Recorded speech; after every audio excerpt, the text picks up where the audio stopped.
السلام عليكم ورحمة الله وبركاته. بسم الله الرحمن الرحيم.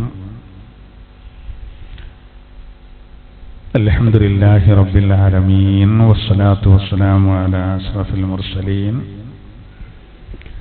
وعلى آله وصحبه أجمعين. أما بعد. سورة الأنعام 121.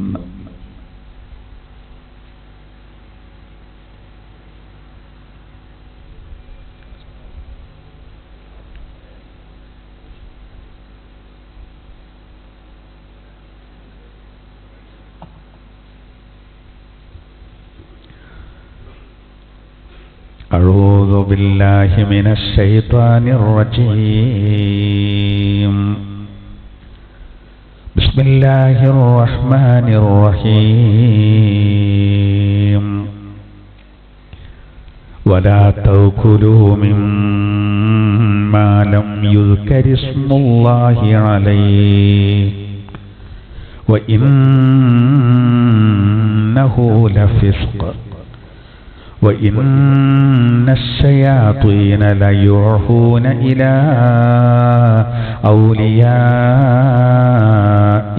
ليجادلوكم وإن أطعتموهم إنكم لمشركون. أَوَمَنْ كَانَ مَيْتًا فَأَحْيَيْنَاهُ وَجَعَلْنَا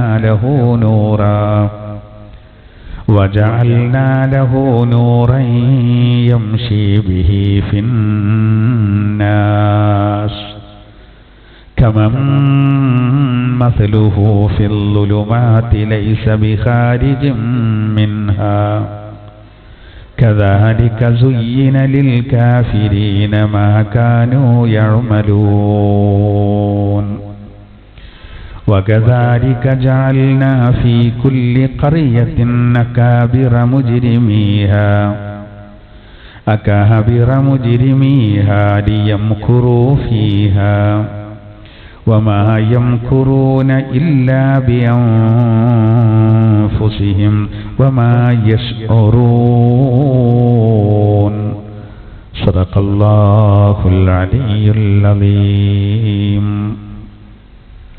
ആദരണീയരായ മുഅ്മിനീങ്ങളെ, അല്ലാഹു സുബ്ഹാനഹു വ തആല നമ്മെ എല്ലാവരെയും അല്ലാഹുവിൻ്റെ പൊരുത്തത്തിലായി ജീവിച്ച് പരിപൂർണ ഹിദായത്തിലായിട്ട് മരിക്കുന്നവരുടെ കൂട്ടത്തിൽ ഉൾപ്പെടുത്തി അനുഗ്രഹിക്കട്ടെ. നമ്മുടെ എല്ലാ ദോഷങ്ങളും അല്ലാഹു തആല നമുക്ക് പുറത്തു തരട്ടെ. അല്ലാഹു തആല ദുആ കൊണ്ട് വസിയ്യത്ത് ചെയ്തവരുണ്ട്, രോഗങ്ങൾ കൊണ്ട് പ്രയാസപ്പെടുന്നവർ, അല്ലാഹുവിന്റെ രോഗങ്ങൾക്ക് പൂർണ്ണ ശിഫ നൽകട്ടെ. എല്ലാ മുസീബത്തുകളെ തൊട്ടും അല്ലാഹു നമ്മെ എല്ലാവരെയും കാക്കുമാറാവട്ടെ. അല്ലാഹു തആല നമ്മുടെ കുടുംബത്തിലൊക്കെ ഐശ്വര്യം പ്രദാനം ചെയ്യട്ടെ. മക്കളിലും മറ്റൊക്കെയുള്ള സ്വഭാവങ്ങളിലുള്ള ദൂഷ്യം കാരണം പ്രയാസപ്പെടുന്നവരുണ്ട്, അല്ലാഹു തആല അവർക്കൊക്കെ സൽസ്വഭാവവും നല്ല മനസ്സും അല്ലാഹു പ്രദാനം ചെയ്യട്ടെ. ആമീൻ. വിശുദ്ധ ഖുർആനിൽ നിന്ന് നമുക്ക് വിശദീകരിക്കാൻ ഓതി വച്ച ആദ്യത്തെ ആയത്ത് 121-ാമത്തെ ആയത്ത്. കഴിഞ്ഞ ക്ലാസ്സിൽ പറഞ്ഞ നമ്മൾ 119-ലൊക്കെ പറഞ്ഞ അതിൻ്റെ ഒരു ബാക്കിയാണ്. നമ്മൾ നേരത്തെ പറഞ്ഞു, മക്ക മുശ്രിക്കുകൾ ഒരു വിചിത്രമായ വാദങ്ങളുമായി, അതായത് യുക്തി കൊണ്ട് ചിന്തിച്ചിട്ട് അവർ പറയാണ്, എന്താണ് നിങ്ങൾക്ക് ശവം ഭക്ഷിച്ചുകൂടെ? ഇല്ല, ശരിയായ രൂപത്തിൽ അറുത്തത് മാത്രമേ ഞങ്ങൾ കഴിക്കുള്ളൂ. അതും ലാത്തയുടെയും ഉസ്സയുടെയും പേര് പറഞ്ഞ അർത്ഥമല്ല, അള്ളാഹുവിന്റെ നാമത്തിൽ. ഇത് പറയുമ്പോൾ ഇവര് പല യുക്തി കൊണ്ട് ചിന്തിച്ച് ഓരോ ചോദ്യം ചോദിക്കുകയാണ്. നിങ്ങളുടെ കൈകൊണ്ട് അറുത്തത് നിങ്ങൾ തിന്നു, എന്നാൽ അള്ളാഹു കൊന്നത് നിങ്ങൾ തിന്നണില്ല. അപ്പൊ ഇവര് പറയുന്നത് ശവം അതിന് അള്ളാഹ് കൊന്നാണ്. ഒരു കളിയാക്കി പറയണം. മറ്റേത് നിങ്ങളെ കൈകൊണ്ട് നിങ്ങൾ കൊന്ന. അപ്പൊ നിങ്ങളെ കൈകൊണ്ട് കൊന്നത് തിന്നതിനേക്കാൾ നല്ലത് ദൈവം നേരിട്ട് കൊന്നത് എന്നുള്ള ചോദ്യങ്ങളൊക്കെ ഒരു ചോദിച്ചു. പിന്നെ ഇവർ പറയുന്നത്, അല്ലെങ്കിൽ ഇപ്പം എന്താ, അറുക്കുന്ന സമയത്ത് എന്ത് പറഞ്ഞാലെന്താ എന്നൊക്കെ പറഞ്ഞിട്ട് ഒരു വെറുതെ ആശയക്കുഴപ്പത്തിലാക്കുക. നമ്മൾ ഈ ഉഹദിന്റെ ചരിത്രം പറഞ്ഞെടുത്ത് ഉഹദ് യുദ്ധത്തിന് പോകുന്നതിന് മുമ്പ് അബ്ദുല്ലാഹ് ഇബ്നു സലൂലിനെ പോലെയുള്ള ചില ആളുകൾ സ്വഹാബത്തിന്റെ അടിയിൽ കിടന്നിട്ട് ഇങ്ങനെ ഉള്ളിൽ ഈമാനില്ലല്ലോ, പോണോ, ഇത് പോയ പ്രശ്നം സാധ്യത ഉണ്ട് എന്ന് പറഞ്ഞിട്ട് കുത്തിത്തിരിപ്പുണ്ടാക്കി. അള്ളാഹു തആല മറുപടി കൊടുക്കുന്നുണ്ട് ആലി ഇമ്രാനിൽ. ആ പറഞ്ഞതൊന്നും നിങ്ങൾ കേൾക്കാൻ നിൽക്കണ്ട, അത് ശൈത്താന്റെ പരിപാടിയാണ്, നിങ്ങളെ ചതിയിൽ പെടുത്താനാണ്. നിങ്ങൾ അള്ളാന്റെ തിരുദൂതർ പറഞ്ഞത് കേട്ടാൽ മതി, അവര് പറയുന്നത് കേൾക്കാൻ നിൽക്കരുത്, പഴച്ചു പോവും, ഭയങ്കര പരാജയം കിട്ടും, ദുന്യാവിലും പരാജയം ഉണ്ടാവും, ആഖിറത്തിലും പരാജയം ഉണ്ടാവും, അതൊന്നും അവരൊന്നും ഓതി തരുന്നത് കേൾക്കാൻ നിൽക്കണ്ട എന്ന് പറഞ്ഞിട്ട് ഉറപ്പിച്ചു നിർത്തി അവരെ. അങ്ങനെ അവർക്കൊന്നും ചെയ്യാൻ കഴിഞ്ഞില്ല മുനാഫിക്കുകൾ. എന്നപോലെ ഇവിടെ ഇവര്, അതായത് നമ്മളെ ശരീഅത്ത് നമ്മുടെ ദീന് കൽപ്പിക്കുന്ന ചില കാര്യങ്ങളുണ്ട്, അതിൽ നിന്ന് നമ്മളെ കുറച്ചൊന്ന് പിറകോട്ട് കൊണ്ടുപോകാനുള്ള വലിക്കാനുള്ള ശ്രമമാണ് നടത്തുന്നത്. അപ്പൊ ഇവര് എന്തിനാണ് നിങ്ങൾ ഇങ്ങനെയൊക്കെ വാശി പിടിക്കേണ്ടത്? ഇപ്പോഴും ഉണ്ടല്ലോ അങ്ങനെ പറയുന്നവർ. എന്തിനാണ് നിങ്ങൾ വെറുതെ ഹലാൽ ഫുഡ് എന്നൊക്കെ പറയുന്നത്? അതിലൊക്കെ ഇപ്പൊ എന്താ അർത്ഥമുള്ളത്? എന്ത് കിട്ടിയാലെന്താ, വിശപ്പ് മാറണമെന്നല്ലേ ഉള്ളൂ. ഇങ്ങനെയൊക്കെ പറഞ്ഞിട്ട് വിഷയത്തെ എന്ത് ചെയ്യും, വളച്ചൊടിച്ച് മറിച്ച്. ഇതൊക്കെ നമ്മൾ സാധാരണ കാണുന്നതാണ്. ഇതന്നെയാണ് ഇവരും ചെയ്തത്. അപ്പോൾ ഒന്നുകൂടി അത് പിന്നെ അല്ലാഹു തആല വ്യക്തമായി പറഞ്ഞ് മുഅ്മിനീങ്ങളെ അവരെ ആദർശത്തിൽ ഓർപ്പിച്ചിരുത്തി. അതാണ് 121-ാമത്തെ ആയത്ത്. ബിസ്മില്ലാഹിർ റഹ്മാനിർ റഹീം. വലാ തഅകുലൂ മിമ്മാ ലം യുദ്കരി ഇസ്മുല്ലാഹി അലൈഹി. അല്ലാഹുവിന്റെ നാമം പറയാതെ അറുക്കപ്പെട്ടത് അത് നിങ്ങൾ തിന്നണ്ടാണ്. അവിടെ വളരെ മനസ്സിലാക്കേണ്ട ഒരു കാര്യം എന്താ അറിയോ? അതിനെന്ത് മനസ്സിലാക്കരുത്? അള്ളാഹുവിന്റെ നാമം നമ്മൾ സാധാരണ ബിസ്മില്ലാഹ്, അത് പറയാതെ അറുത്തത് നിങ്ങൾ തിന്നരുത് എന്ന് പറഞ്ഞാൽ ഷാഫി മദ്ഹബില് ഇതിന്റെ സന്ദർഭം മനസ്സിലാക്കാൻ നമ്മൾ എന്താ കരുത അറിയോ? ബിസ്മി അല്ലാതെ അറുത്ത് തിന്നാൻ പറ്റില്ല എന്ന് കരുതും. ഷാഫി മദ്ഹബില് അത് നിർബന്ധമില്ല, മുസ്ലിമാകണം എന്നുള്ളതാണ് ഷർത്ത്. ബിസ്മി ചൊല്ലാതെ അറുത്തു എന്നുള്ളത് കൊണ്ട് കുഴപ്പമൊന്നുമില്ല. പക്ഷേ കൂലി നഷ്ടപ്പെടുത്തണ്ട, വളരെ പ്രധാനപ്പെട്ട ഒരു സുന്നത്താണ്. വേറെ ചില മദ്ഹബില് പിന്നെ ബിസ്മി മറന്നതാണെങ്കിൽ തിന്നാം, മനഃപൂർവം അത് ഒഴിവാക്കിയതാണെങ്കിൽ തിന്നാൻ പറ്റില്ല. അങ്ങനെയൊക്കെ ഉണ്ട്. എന്തായിരുന്നാലും നമ്മൾ ചില കാര്യങ്ങളൊക്കെ അഭിപ്രായ വ്യത്യാസങ്ങൾ ഉണ്ടെങ്കിലും പല അഭിപ്രായങ്ങൾ ഉണ്ടെങ്കിലും അപ്പൊ സൂക്ഷ്മത ബിസ്മിയല്ലല്ലോ, മറക്കാതിരിക്കലാണല്ലോ. പിന്നെ അവിടെ തർക്കങ്ങൾ തീരെ വരുന്നില്ലല്ലോ. ഇവിടെ ഈ പറഞ്ഞ എന്താ അറിയങ്ങള്, ബിസ്മില്ലാത്തവൽ ഉസ്സ എന്ന് പറഞ്ഞ് ഓല അർക്കാറുണ്ടായിരുന്നു. അത് നമുക്ക് പറ്റൂല. അതാണ് ഇവിടെ പ്രത്യേകം ഉദ്ദേശം. അതാണ്, അതായത് അള്ളാഹുവിന്റെ നാമം പറയാതെ അറുക്കപ്പെട്ടങ്ങൾ തിന്നരുത് എന്ന് പറഞ്ഞാൽ അള്ളാഹിന്റെ നാമല്ലാത്ത നാമങ്ങൾ പറഞ്ഞിട്ടാണ് ഓലെന്ത് ചെയ്യുന്നത്, അറുക്കുന്നത്. നമുക്ക് പറ്റൂല എന്നുള്ള രൂപത്തിലാണ് പറയുന്നത്.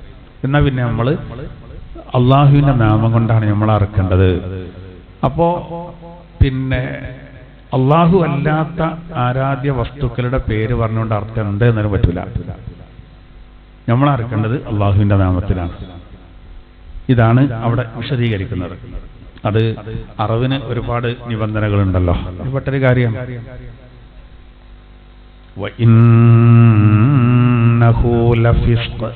അള്ളാഹു തആല പറയാണ്, തീർച്ചയായിട്ടും അത് അധർമ്മം തന്നെയാണ്. ഏത്? അള്ളാഹുവിന്റെ നാമമല്ലാതെ മറ്റു നാമങ്ങൾ വെച്ചിട്ട് അറുക്കുക എന്നുള്ളത് അത് അധർമ്മം തന്നെയാകുന്നു. അത് ഫിസ്ഖാണ് ശരിക്കും. അതുകൊണ്ട് ഒരിക്കലും അതിന് മെനക്കെടരുത്, അത് നമ്മളെ ഭാഗത്തുനിന്ന് വരരുത്. കാരണം എന്താ അറിയോ?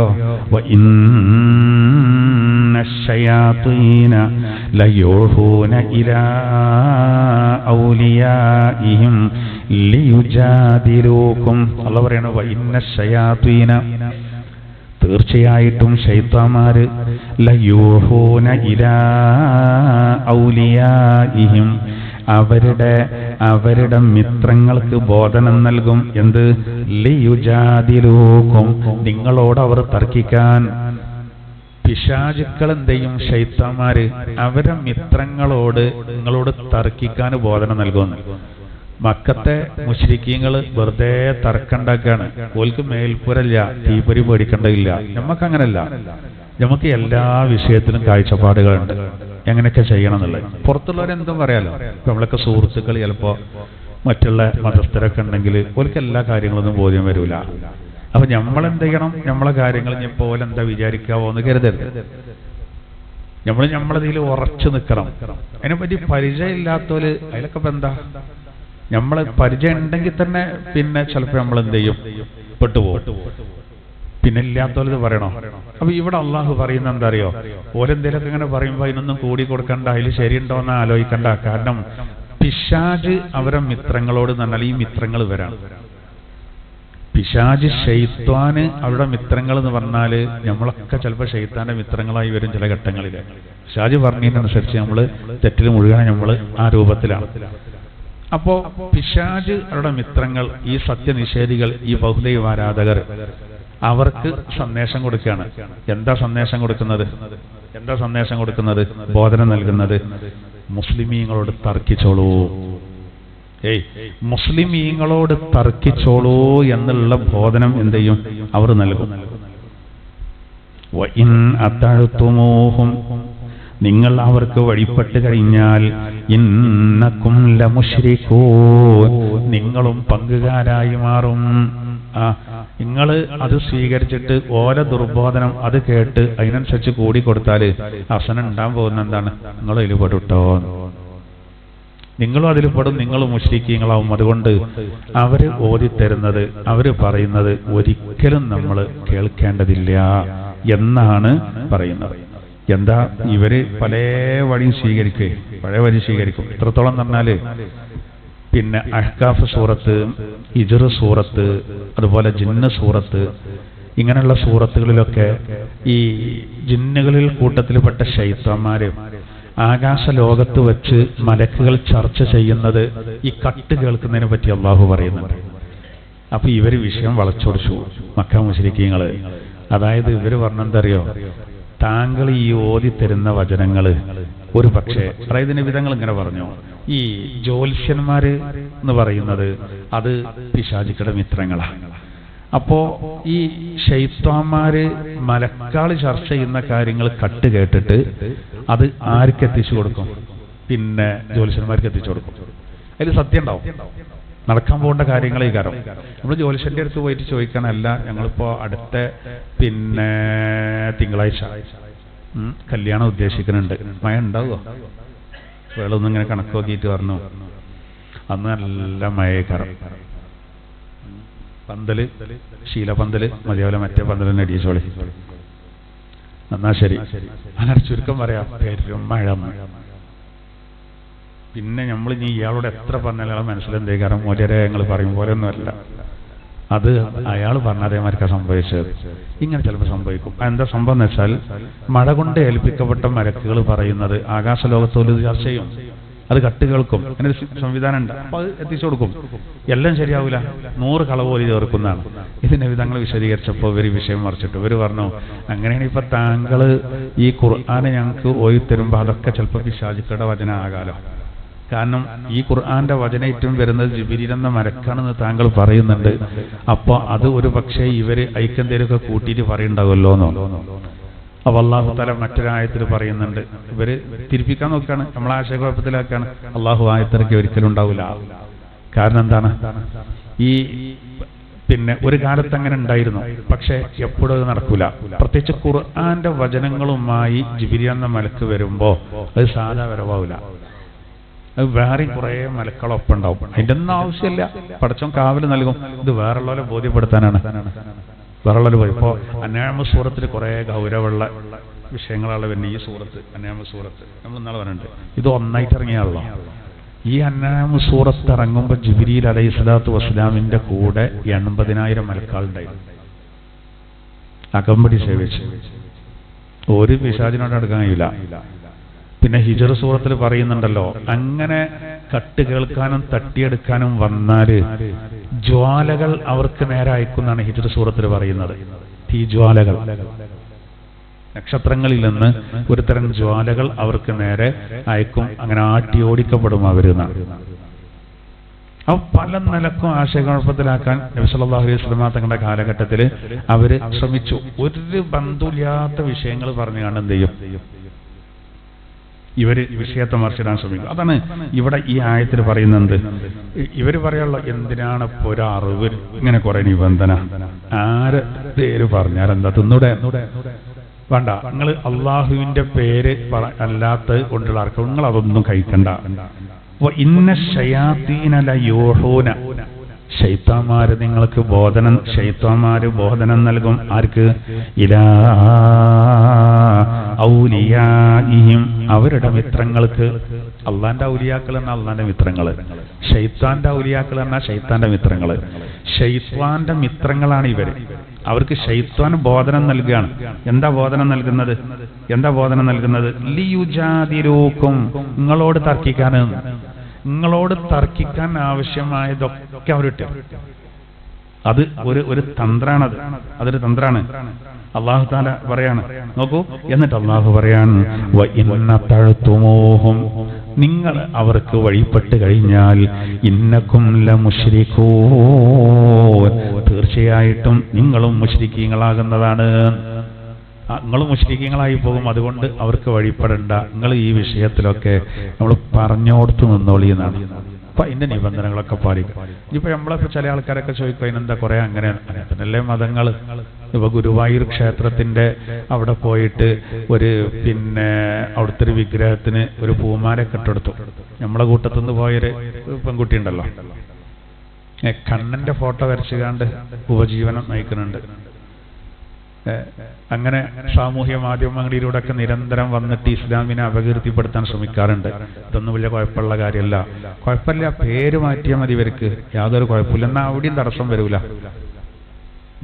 ഒക്കെ ഉടായിപ്പുകളാണ്. ഒരു പൈസ ഉണ്ടാക്കണത് അറിയാതെ കുറെ മുസ്ലിം സഹോദരങ്ങൾ കിട്ടിയാൽ ഞാൻ ചുമതലാക്കി. ഇപ്പൊ എല്ലാവർക്കും തിരിഞ്ഞു വന്നു. ഇപ്പൊ എന്തേ, അവിടെ കൊണ്ടുപോയിട്ട് അവിടെ വിഗ്രഹത്തിന് പൂമാല ചേർത്തിന്റെ പേരിൽ ഹൈക്കോടതി ഇടപെട്ടു, കേസായി, പള്ളറിഞ്ഞു. ചിലത് അല്ലാഹു തആല ഇവിടെ തന്നെ കൊടുക്കും അവഹേളിക്കുന്നതിന്. മുസ്ലിം കുടുംബത്തിൽ ജനിച്ചു എന്ന് അവകാശപ്പെടുക, എന്നിട്ട് തട്ടം തലയിലിടുക, എന്നിട്ട് ഏറ്റവും വലുത് കണ്ണനാണെന്ന് പറയാ. കുഴപ്പമില്ല, ആർക്കും അവനാന്റെ ഹിതം പോലെ അവിടെ ജീവിക്കാം. പക്ഷെ ഒരു മതത്തിനെന്തിനാ അവഹേളിക്കണം? ഒരു പാട്ടിനാണ് പോയാൽ മതിയല്ലോ. ആർക്കും മാറിപ്പോകുന്നതിന് ഇവിടെ ഒരു തടസ്സമില്ല. ആരും കൈ വെട്ടാനോ കാല് വെട്ടാനോ ഒന്നും പോകില്ല. നമ്മുടെ സിസ്റ്റം അങ്ങനെയുള്ള. അങ്ങനെ ഒരാളങ്ങോട്ട് കൊടുത്തിട്ട് കാര്യമില്ല.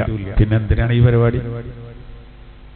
ഏതായാലും ഇപ്പോൾ ഓൽക്കും തിരിഞ്ഞല്ലോ. അപ്പോ ഞാൻ പറയുന്നത് എന്താ വെച്ചാല്, അവിടെ അങ്ങനെ വീഡിയോ എടുക്കലും സിസ്റ്റം ഇതൊന്നും അവിടെ പാടില്ല എന്നുള്ളതാണ് നിയമം. ആ നിയമം ഇവിടെ ലംഘിച്ചു. വെളുക്കത്തെ ആചാരം അറിയില്ലെങ്കിൽ അവിടെ പോയി ആളാകാൻ പോയതല്ലേ, മുസ്ലിം പേര് ജനിച്ചുകാണ്ട്.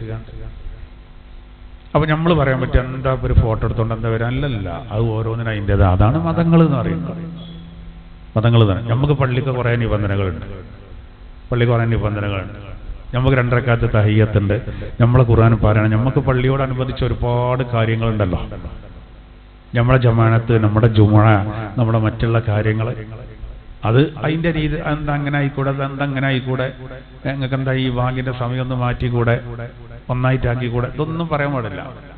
ഇതേപോലെ ഓരോരുത്തർക്കും ഉണ്ടാവും അവരവരുടെ മതങ്ങളുടെ ഓരോ ആശയങ്ങൾ.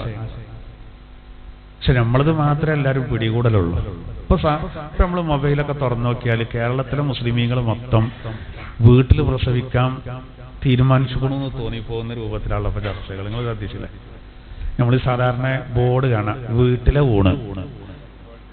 അവിടെ കുറച്ച് അല്ലേ, വീട്ടിലെ ഊണ് എന്നുള്ളിടത്ത് അവിടെ കുറച്ച് തിരക്ക് കൂടുതലായി കാണും. ഇപ്പൊ ചർച്ച വീട്ടിലെ പ്രസവം. നമ്മളിപ്പോ എല്ലാവരും കൂടിയും ജമിയത്തുൽ ഉലമകളൊക്കെ പാടെ കൂടിയിട്ട് അങ്ങനെ തീരുമാനമെടുത്ത് ഏകദേശം 1 കോടിയോളം മുസ്ലിമീങ്ങളുണ്ട് കേരളത്തിൽ തന്നെ. ഇതൊക്കെ പാടെ തീരുമാനമെടുത്തമാർക്കാണ്. എന്തൊരു കഷ്ടം! വല്ലാത്തൊരു ചർച്ച നടക്കണ്ടേ. അതിന്റെ അടിയിൽ ചർച്ച ചെയ്തിട്ട് അവിടെ എത്തിയ ഞങ്ങള് ഹിജാബാണ് ഇതിന്റെ കാരണം എന്നാണ് ഒരു ചാനലില് അവതാരിക പറയുന്നത്.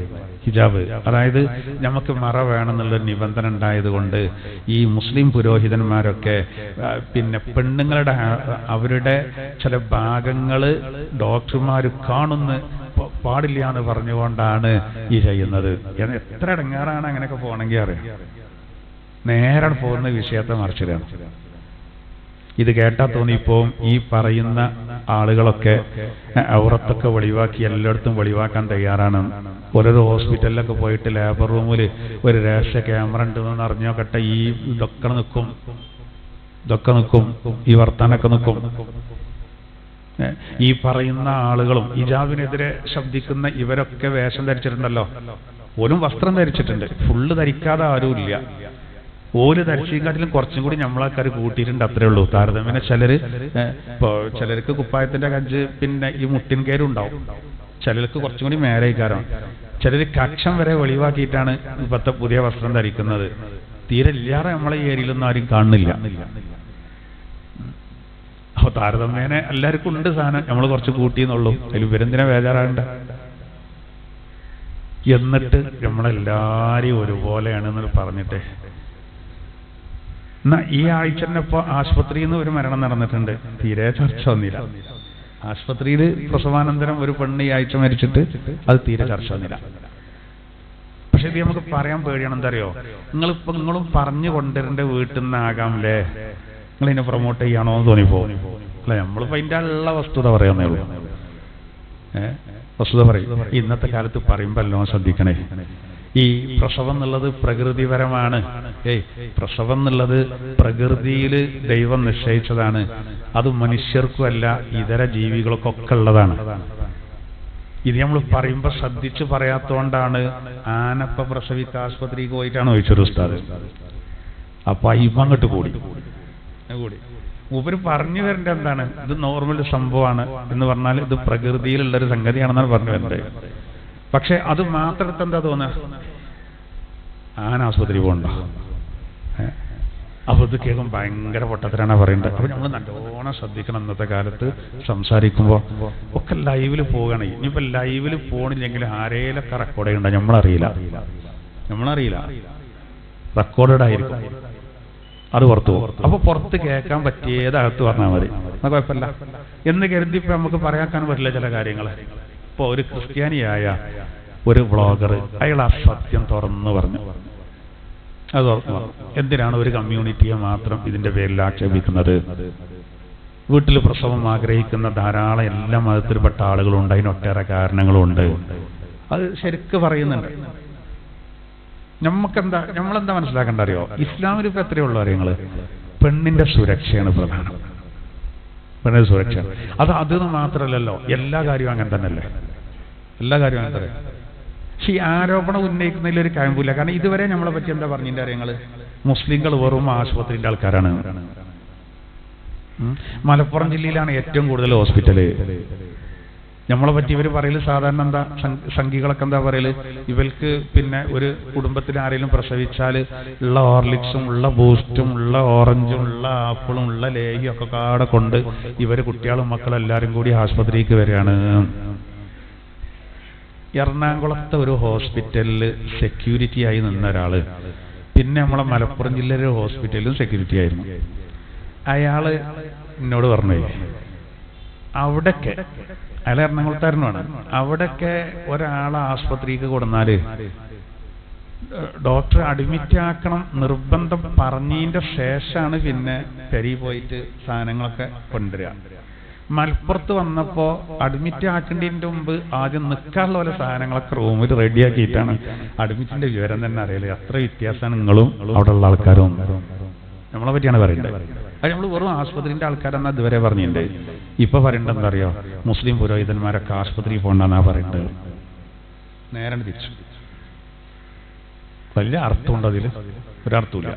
ഇപ്പൊ നമ്മൾ ചില ആണുങ്ങൾക്ക് പിന്നെ വിവരമുണ്ട് എന്ന് അവകാശപ്പെടുന്ന ചിലർക്കൊരു വാശിയുണ്ട്. എന്ത് പിന്നെ പ്രസവം വീട്ടിൽ മതി, എന്നാ നെഞ്ചുവേദന ഉണ്ടായാലോ. പണ്ടൊക്കെ എന്തിനാ അന്ന് സൗകര്യമില്ലേനു, നെഞ്ചുവേദന ഉണ്ടായ ഒരാൾ യാസീൻ സൂറത്ത് ഓതും, വേണം അടിച്ചു പോകാൻ ഒരാൾ റഅദ് സൂറത്ത് ഓതും. റഹ്ദ് സൂറത്ത് റൂഹ് നല്ല ഇൽക്കൻ പിരിയാനാണ് യാസീൻ ഓതും. ചിലപ്പോൾ പറയും കുറെ നേരം വേദന ഉണ്ടേനു, നല്ല വേദന ഉണ്ടേനു കാണിച്ചിട്ടുള്ളൂ പറയും. അതൊരു കാലം കഴിഞ്ഞു, എന്നാ ഇന്ന് വേഗം കൊണ്ടുപോകും. ബ്ലോക്ക് അത്ര വലിയ പ്രശ്നമില്ല, ഒരു ആൻജിയോഗ്രാമ കൈയാണെങ്കിൽ അയിമ തീരും, അല്ലെങ്കിൽ ആൻജിയോ പ്ലാസ്റ്റി വേണ്ടി വരും, അല്ലെങ്കിൽ അയിമലൊന്നും നിൽക്കൂല എന്നുണ്ടെങ്കിൽ ബൈപ്പാസ്. അങ്ങനല്ല, പണ്ട് ഒരാൾക്ക് സ്ട്രോക്ക് സംഭവിച്ചാൽ എന്താ പറ്റ കഴിഞ്ഞ ഗുണം പോലെ അപ്പൊ അങ്ങനെ കിടക്കുകയാണ് എന്നാ പറയല്. ഇന്നോ നമ്മൾ വേഗം കൊണ്ടുപോകും, ആശുപത്രിയിൽ പോകും. ചിലപ്പോൾ 50,000 ഇഞ്ചക്ഷൻ, 40,000 ഇഞ്ചക്ഷൻ, അത് ഫിസിയോതെറാപ്പി വേഗത്തിൽ ചെയ്യുന്നുണ്ട്. ഇതൊക്കെ ചെയ്യേണ്ട നമ്മൾ പെണ്ണുങ്ങളെ കാര്യത്തിൽ മാത്രം ആശുപത്രിയിൽ കൊണ്ടാറുണ്ട്. എന്തിനാ നിങ്ങൾ ആലോചിച്ച് നോക്കൂ. പണ്ടൊക്കെ നമ്മൾ സുന്നത്ത് കല്യാണത്തിന് ഏറ്റവും നല്ലൊരു വസാനെ, നല്ല തെക്കുവള്ള ഒരു വസാനെ കൊണ്ടുവരും കുട്ടിന്റെ അല്ലേ, അങ്ങനെ എഴുതിയിട്ടുണ്ട്. പ്രസവം എടുക്കാൻ അയാളെ വാരി ഉണ്ടാവും, ഓൾക്ക് നല്ല കൈവയ്ക്കാര വിഷയത്തിൽ. അങ്ങനെയും ഇന്നിപ്പോ ആ സിസ്റ്റം പറ്റ പോയി. വസ്സാന്മാര് ഒരു കത്തിയേറ്റും വന്നുകാണ്ടുള്ള ശേലാകർമ്മ ഒപ്പല്ല, ആസ്പത്രിക്ക് പോകാൻ കുറച്ചും കൂടി സൗകര്യമായി എന്നമാർക്ക് തന്നെയാണ് ഇപ്പത്. സംഗതി അറിയണ്ടേ, ബ്ലീഡിംഗ് ഒക്കെ ഉണ്ടായി കഴിഞ്ഞാൽ അനിയന്ത്രിതമായി വന്ന 7.5 ലിറ്റർ വരെ ചോര ഒരു പെണ്ണിന്റെ ശരീരത്തിൽ നിന്ന് വാർന്നു പോകും. നമ്മളെ കൊണ്ട് എന്ത് ചെയ്യാൻ കഴിയും? ആസ്പത്രിയിലും ചിലപ്പോൾ ഒന്നും ചെയ്യാൻ കഴിയൂല എന്നുള്ളതാണ് ആസ്പത്രിയിലും മരണം സംഭവിക്കേണ്ടത്. എന്നാലും ഒരു പരിധി വരെ ചെയ്യാൻ കഴിയും. നമ്മൾ ഈ തവക്കുല് പറഞ്ഞാൽ നമ്മൾ ചെയ്യേണ്ട കാര്യങ്ങൾ ചെയ്തിട്ട് തവക്കുലാക്കണ്ടേ. എല്ലാ കാര്യങ്ങളും അങ്ങനെ നോക്കൂ. നോമ്പിനെ പറ്റി പറഞ്ഞെടുത്ത് എന്തിനാണ് അള്ളാഹു തആല രോഗമുള്ളവർക്ക് ഇളവുണ്ട് പറഞ്ഞത്? അല്ലെങ്കിൽ അള്ളാഹ്ക്ക് നോമ്പെടുക്കുന്ന മോമിനിങ്ങൾക്ക് ഒരു രോഗം കൊടുക്കാതെ നോമ്പ് പൂർത്തിയാക്കാൻ അവസരം കൊടുത്തുകൂടായിരുന്നോ? എന്താ പറയുക, പ്രകൃതിയിൽ പഠിച്ച ഒരുപാട് കാര്യങ്ങൾ നിശ്ചയിച്ചു, വേറുള്ളവരെയും കുറെ കാര്യങ്ങൾ ബോധ്യപ്പെടുത്തേണ്ടതുണ്ട്. രോഗമുള്ളവർക്ക് ഇളവുണ്ട്. നിസ്കാരത്തിൽ നിൽക്കൽ നിർബന്ധമാണ്. കഴിയാത്തനോട് ഇരിക്കാൻ പറഞ്ഞു, അതിന് കാര്യത്തിൽ കിടക്കാം. ഒരു 132 കിലോമീറ്റർ യാത്ര പോവാണ്. നിങ്ങൾ ആലോചിച്ച് നോക്കൂ, അവർക്ക് ജമ്മും കസറുവാക്കാം. ഒരുപാട് ഇളവുകൾ എല്ലാ വിഷയത്തിലും ഉണ്ട്. പ്രകൃതിമതാണ്, പ്രാകൃതമതല്ല. നാച്ചുറൽ കമ്മ്യൂണിറ്റിയാണ് ഇസ്ലാം വിഭാവനം ചെയ്യേണ്ടത്. അപ്പൊ നമ്മൾ ആശുപത്രി പോകില്ലാന്ന് വാശി പിടിക്കേണ്ട ആവശ്യമില്ല. പിന്നെ ഇന്ന ആശുപത്രിയിൽ തന്നെ പോകണമെന്ന് നിർബന്ധമൊന്നുമില്ലല്ലോ. കാരണം ഇതൊക്കെ ഒരുപാട് തട്ടിപ്പ്. ഇപ്പൊ എൻ്റെ ഒരു സുഹൃത്ത് പറഞ്ഞു, അയാളെ മകളോട് പ്രസവത്തിന് ഡേറ്റ് എടുത്തിന് പോലും. അങ്ങനെ ഇവര് തലേന്ന് അഡ്മിറ്റ് ആവാൻ പറഞ്ഞാണ്. അപ്പൊ നാളെ ആണെങ്കിൽ ഇന്ന് ഒരു പോകാൻ ഒരുക്കുമ്പോ ആശുപത്രിയിൽ നിന്ന് വിളിച്ചപ്പോലോ ഡോക്ടർ ലീവാണ്, നിങ്ങൾ മറ്റന്നാളെ വന്നാൽ മതിട്ടോ. നിങ്ങൾക്ക് മനസ്സിലായോ? ഓല് നാളെ പ്രസവം ഉണ്ടാവും എന്ന് പോകാൻ നിൽക്കുകയാണ്. അപ്പൊ ഇയാള് പറയണേ, ഓലുള്ള ബക്കറ്റും സാധനങ്ങളും ഒക്കെ റെഡിയാക്കി കെട്ടി ഇയാളെ പോകാൻ വേണ്ടി വരുമ്പോ ആശുപത്രിയിൽ നിന്ന് വിളിച്ചിട്ട് പറയാണ്, ഡോക്ടർ പെട്ടെന്ന് ലീവ് വന്നിട്ടുണ്ട്, നിങ്ങൾ മറ്റന്നാളെ വന്നാൽ മതി ഇട്ടോ പറഞ്ഞു. ഇതെങ്ങനെ നീണ്ടത്? ഈ മറ്റേ സർക്കാർ പരിശോധനയൊക്കെ കഴിഞ്ഞിട്ട് പിന്നെ ആയിട്ടില്ല കേട്ടോ എന്ന് പറയണേ നമുക്ക് ഉൾക്കൊള്ളും. ഇതങ്ങനല്ല. ഒരു വിളിച്ചു പറയാണ്, ഇന്ന് വരണ്ട കേട്ടോ. അപ്പൊ എന്താ വെച്ചാല് ഡോക്ടർക്ക് ലീവായി. അപ്പൊ നാളെ പറഞ്ഞ പ്രസവം 2 ദിവസം കൂടി കഴിഞ്ഞിട്ട്. ഇതെങ്ങനെ വന്നേ? അപ്പൊ എന്താ അവിടെ എന്തോ ഒരു തരികട അവിടെ ഉണ്ടല്ലോ, എന്നൊരു തരികട ഉണ്ടല്ലോ. ഉറപ്പല്ലേ കാര്യം? ഇതൊക്കെ തന്നെ നമ്മൾ പറയണുള്ളൂ. ചൂഷണങ്ങളുണ്ട്. എന്നാ എല്ലാരും ചൂഷണം ചെയ്യണില്ല. ചൂഷണം ഇല്ലാത്ത മേഖല ഏതാളുള്ളത്? എല്ലാത്തിലും ഇല്ലേ? എല്ലാത്തിലും ഉണ്ടല്ലോ ചൂഷണത്തിന്റെ മേഖല. എന്ന പോലെ ഈ മേഖലയിലുണ്ട്. എന്നാൽ എല്ലാവരും അതേപോലെയല്ല. വളരെ ആത്മാർത്ഥമായിട്ട് സേവനം ചെയ്യുന്ന ധാരാളം ആളുകളുണ്ട്. ഇപ്പൊ ഇന്നലെ ഒരു ആള് തന്റെ അനുഭവം പറഞ്ഞു. ഒരു പെണ്ണ്, അതായത് മുസ്ലിമീങ്ങളെ വെറുതെ ആക്ഷേപിക്കേണ്ട ആവശ്യമൊന്നുമില്ല, വീട്ടിൽ നിന്ന് ആഗ്രഹിക്കാൻ ഒരുപാട് കാരണങ്ങളുണ്ട്. സർക്കാർ ഹോസ്പിറ്റലിലേക്ക് പ്രസവവേദന ഉണ്ടായിട്ട് ഒരു പെണ്ണ് പോയതെന്നൊരു പെണ്ണ് എഴുതി. മുസ്ലിം സഹോദരിയല്ല, ഹിന്ദു സഹോദരിയാ. അവർ ഹോസ്പിറ്റലിൽ ചെന്നതാണ്. ഹോസ്പിറ്റലിൽ ചെന്നപ്പോൾ സർക്കാർ ഹോസ്പിറ്റലിൽ നിന്ന് നഴ്സുമാർ ചോദിച്ചപ്പോലോ, ഉറക്ക് കളയാൻ പോന്നപ്പോ ഞങ്ങൾ ഉറക്ക് കളയാൻ രാത്രി പ്രസവേദന ഉണ്ടായിട്ട് പോയതാണ്. മൈൻഡ് ചെയ്യണില്ല. അവസാനമില്ല അവിടെ നിന്ന് പോകുന്നതാണ്. ഇത് നടക്കണ്ടല്ലോ, ഇതൊന്നും ആരും പറയലില്ല. ഒരു മനോരമക്ക് മുഖപ്രസംഗം എഴുതണ്ട, പിന്നെ ഒരു ചാനലാർക്കും ഇതൊന്നും ചർച്ച ചെയ്യണ്ട, ഇങ്ങനത്തെ കാര്യങ്ങളൊന്നും. ഇപ്പൊ ഇന്നലെ ഒരു ഗൈനക്കോളജി, ഞാൻ അത് പറയാൻ കാരണം എന്താ വെച്ചാൽ നമ്മൾ ഈ വിഷയം മനസ്സിലാക്കണം. ഒരു ഗൈനക്കോളജിസ്റ്റ് വളരെ സത്യസന്ധമായി പറഞ്ഞു, വീട്ടില് പ്രസവം ആഗ്രഹിക്കുന്നത് അത് വെറുതെ ഒരു കമ്മ്യൂണിറ്റിയുടെ മേലിൽ മാത്രം ഉണ്ടാവശ്യമില്ല. അതിന് പെണ്ണുങ്ങൾ ആഗ്രഹിക്കാനുള്ള ഒരു കാരണം ഒന്ന്, പിന്നെ ഈ പ്രസവിക്കുന്ന പെണ്ണുങ്ങൾക്ക് ഹോസ്പിറ്റലിൽ സ്വന്തം ആളുകൾ അടുത്തില്ല, പുറത്തുണ്ടെങ്കിലും നേരെ അടുത്തില്ലല്ലോ എന്നുള്ളൊരു ആശങ്ക അധിക സ്ത്രീകൾക്കുണ്ടാവും. അതുകൊണ്ട് ഓല് വീട്ടിൽ പ്രസവം ആഗ്രഹിക്കുന്ന അങ്ങനെ കുറെ ആളുകളുണ്ട്. നോക്കി നിങ്ങൾ, വീട്ടിൽ പ്രസവിച്ചു കഴിഞ്ഞാൽ അത് ക്രിമിനൽ കുറ്റമാക്കിയിട്ട് പിന്നെ നിയമം കൊണ്ടുവരുന്നതാണ് മന്ത്രി പറഞ്ഞാൽ. അതൊന്നും തലക്ക് വെളിവില്ല. എല്ലാം VIP മേഖലയെ നമ്മൾ ആഗ്രഹിക്കാൻ ചിന്തിക്കാൻ പാടില്ല. രാജ്യത്തിന്റെ പല ഭാഗത്തും ഒരു സൗകര്യമില്ലാത്ത മനുഷ്യന്മാരുണ്ട്. ഇതൊക്കെ നടക്കുന്നുണ്ട്. മാത്രമല്ല, ചിലപ്പോൾ നമ്മളെ കണക്കൂട്ടൽ തെറ്റും. തിങ്കളാഴ്ച പറഞ്ഞ് ചിലപ്പോൾ ഞായറാഴ്ച വീട്ടിൽ നിന്ന് പ്രസവിക്കും. ഓല് ഉത്തരവാദികളല്ല, ഓല് ആശുപത്രി പോകേണ്ട ആളുകളാണ്. ചികിത്സകളെ പെട്ടെന്ന് പ്രസവിക്കും. ഓട്ടോയിൽ പ്രസവം, ട്രെയിനിൽ പ്രസവം, ഫ്ലൈറ്റിൽ പ്രസവം, ഇതൊക്കെ നടക്കണില്ലേ? ഇതൊക്കെ ഒരു വമ്പിച്ച പ്രശ്നമാക്കി മാറ്റിയെന്ന് പറഞ്ഞാൽ, കരുതി കൂട്ടി ചില ആളുകളുണ്ട് അന്നും വേണ്ട എന്ന് പറഞ്ഞിട്ട് കുറെ അന്ധവിശ്വാസങ്ങളൊക്കെ കൊണ്ടുവന്ന് കണ്ട് ഇവരെ മരണത്തിലേക്ക് തള്ളിയിടുക. അതാണ് തെറ്റ്. ബാക്കിയുള്ളൊക്കെ എൻ്റെ അടുത്ത് 3 അവയിലുണ്ടാവും. അതൊക്കെ വേണം.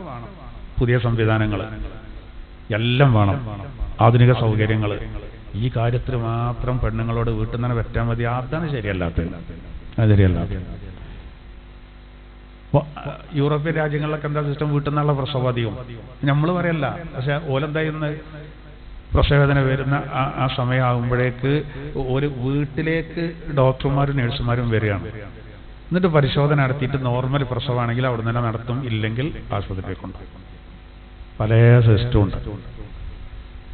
അപ്പൊ ഇത്രയുള്ള അതിന്റെ കാര്യം നമ്മളെ സംബന്ധിച്ചിടത്തോളം ഇത്രയുള്ള. നമ്മൾ ഒരിക്കലും ആശുപത്രിയിൽ പോകണ്ട, സ്കാൻ ചെയ്യണ്ട.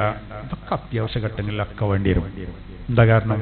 ഖുർആനിൽ അല്ലാഹു ഒരു ആയത്തിൽ പറയുന്നത് ഇന്നദ്ദീന യുസ്ർ, ഒരു കടുംപിടുത്തം വേണ്ടെന്നാണ്. ഇന്നദ്ദീന യുസ്ർ, തീർച്ചയായിട്ടും മതമെന്ന് പറയുന്നത് എളുപ്പമാണ്.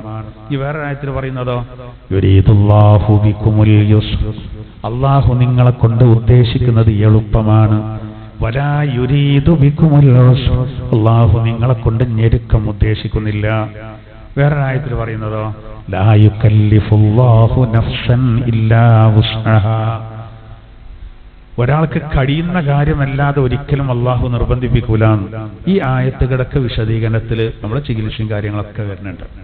ഒരു വാശിന്റെ ആവശ്യമോ ആവശ്യം നമുക്ക് പറ്റാവുന്നൊക്കെ നമുക്ക് സ്വീകരിക്കാം. എന്നിട്ടാണ് നമ്മൾ അള്ളാഹുവിലേക്ക് എന്ത് ചെയ്യേണ്ടത്? തവക്കുലാക്കേണ്ടത്. ഇതിന്റെ തവക്കുലാക്കും. പിന്നെ ചിലർ ഈ പെണ്ണുങ്ങളെ കാര്യത്തിൽ മാത്രം ഭയങ്കര തവക്കുൽ പറയുമ്പോൾ ബാക്കിയുള്ളടത്ത് കാണുന്നില്ല. അവിടെ നമുക്ക് വിഷമം. അങ്ങനെയുണ്ട് ചിലര് ഓവർ തവക്കുൽ. ഓൽക്ക് എല്ലാം, ഓൽക്ക് വേറെ ഒന്നും പ്രശ്നം ഉണ്ടാവില്ല, ഓൽക്കൊന്നും പ്രശ്നം ഉണ്ടാവില്ല.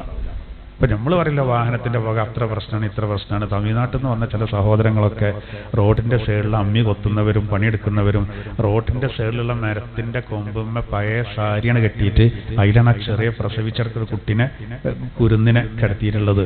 ആ വണ്ടിന്റെ പുക മുഴുവൻ ശ്വസിക്കുന്നുണ്ട്. ഹോർലിക്സും ഇല്ല, ബൂസ്റ്റും ഇല്ല, ഒന്നുമില്ല, കഞ്ഞിവെള്ളം കൊടുക്കണമുണ്ട്, നല്ല ആരോഗ്യമുണ്ട്. അങ്ങനത്തെ ആൾക്കാരാ പിന്നീട് പിന്നെ വിറക് കൊത്താനുണ്ടോ എന്ന് പറഞ്ഞിട്ടുണ്ടല്ലോ, ആ ഇരുമ്പിന്റെ ഹലാക്കിന്റെ സ്ഥാനം അങ്ങോട്ട് ഡലായി മക്ക്. ഏത് മരം രക്ഷയില്ലാന്നാണ് പോളിയരാ. ഇന്നെ കൊണ്ടൊക്കെ ഒറ്റ കൊത്തെത്താൻ കഴിയൂല. ഞാൻ പിന്നെ 25 കറക്കലിറക്കേണ്ടി വരും. നമ്മളെ അവസ്ഥ അങ്ങനെയാണ് അല്ലേ? അപ്പൊ നോക്കി ഓലെ എന്താ ഓല അവസ്ഥ എന്താ എന്ന് കരുതിയാണ്ട് നമ്മൾ ഇങ്ങനെ റോഡ് സൈഡിൽ മൂക്കൊക്കെ ലെവലാക്കി വെച്ച് തൊള്ളിയും പൊളിച്ചിരുന്നാല് വിവരണം അറിയുന്നത്.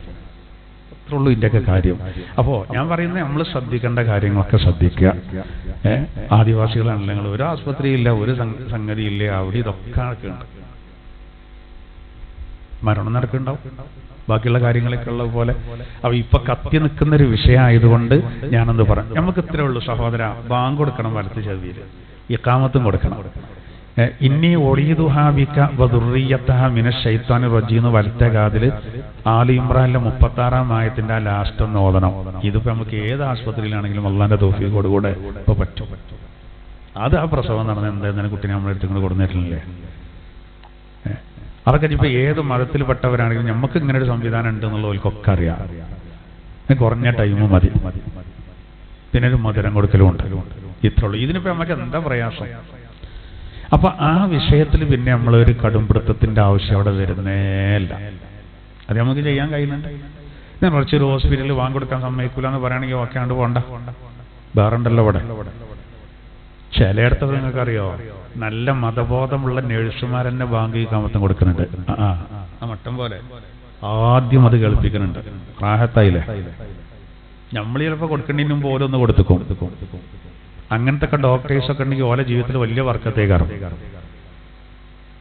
വണ്ടികൾക്ക് മതിയല്ലോ അത്. എല്ലാവരെ കാതിലും ബാങ്ക് കൊടുത്തുകൊണ്ട് വിവാദം ഉണ്ടാക്കേണ്ട ആവശ്യമില്ല. അപ്പൊ ഇതൊക്കെ അത്രേ ഉള്ളൂ ഇപ്പൊ അതിൻ്റെയൊക്കെ കാര്യങ്ങൾ. അപ്പൊ നമ്മളെ കാര്യങ്ങൾ നമുക്ക് ചെയ്യാൻ അൽഹംദുലില്ലാഹ് അതിന് സാധിക്കുന്നുണ്ട്.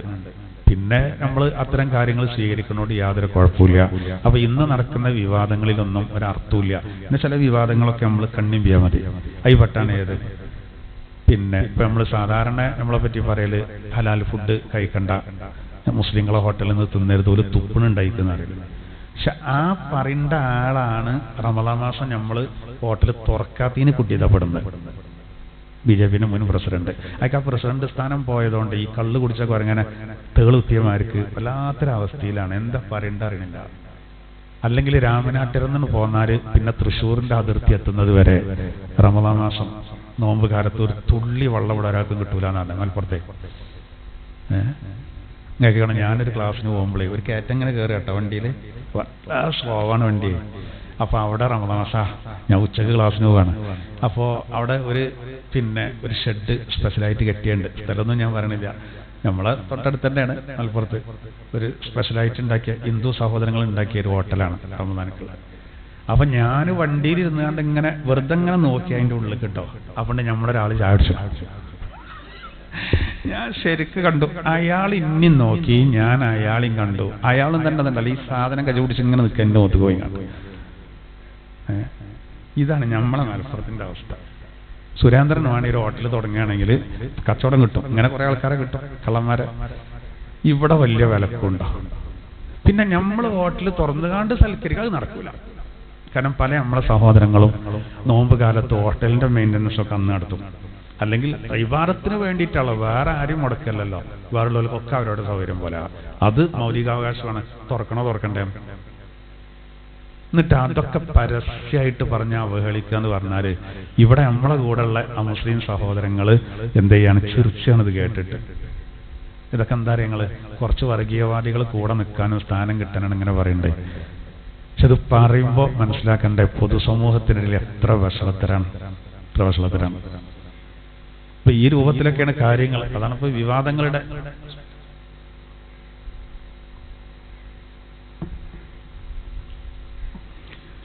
അപ്പൊ നമ്മൾ ഈ വിഷയത്തിൽ നമ്മുടെ നിലപാട് നമ്മൾ ശരിയാക്കണം എന്നുള്ളതിനാണ് ഞാൻ ഈ വിഷയം പറഞ്ഞത്.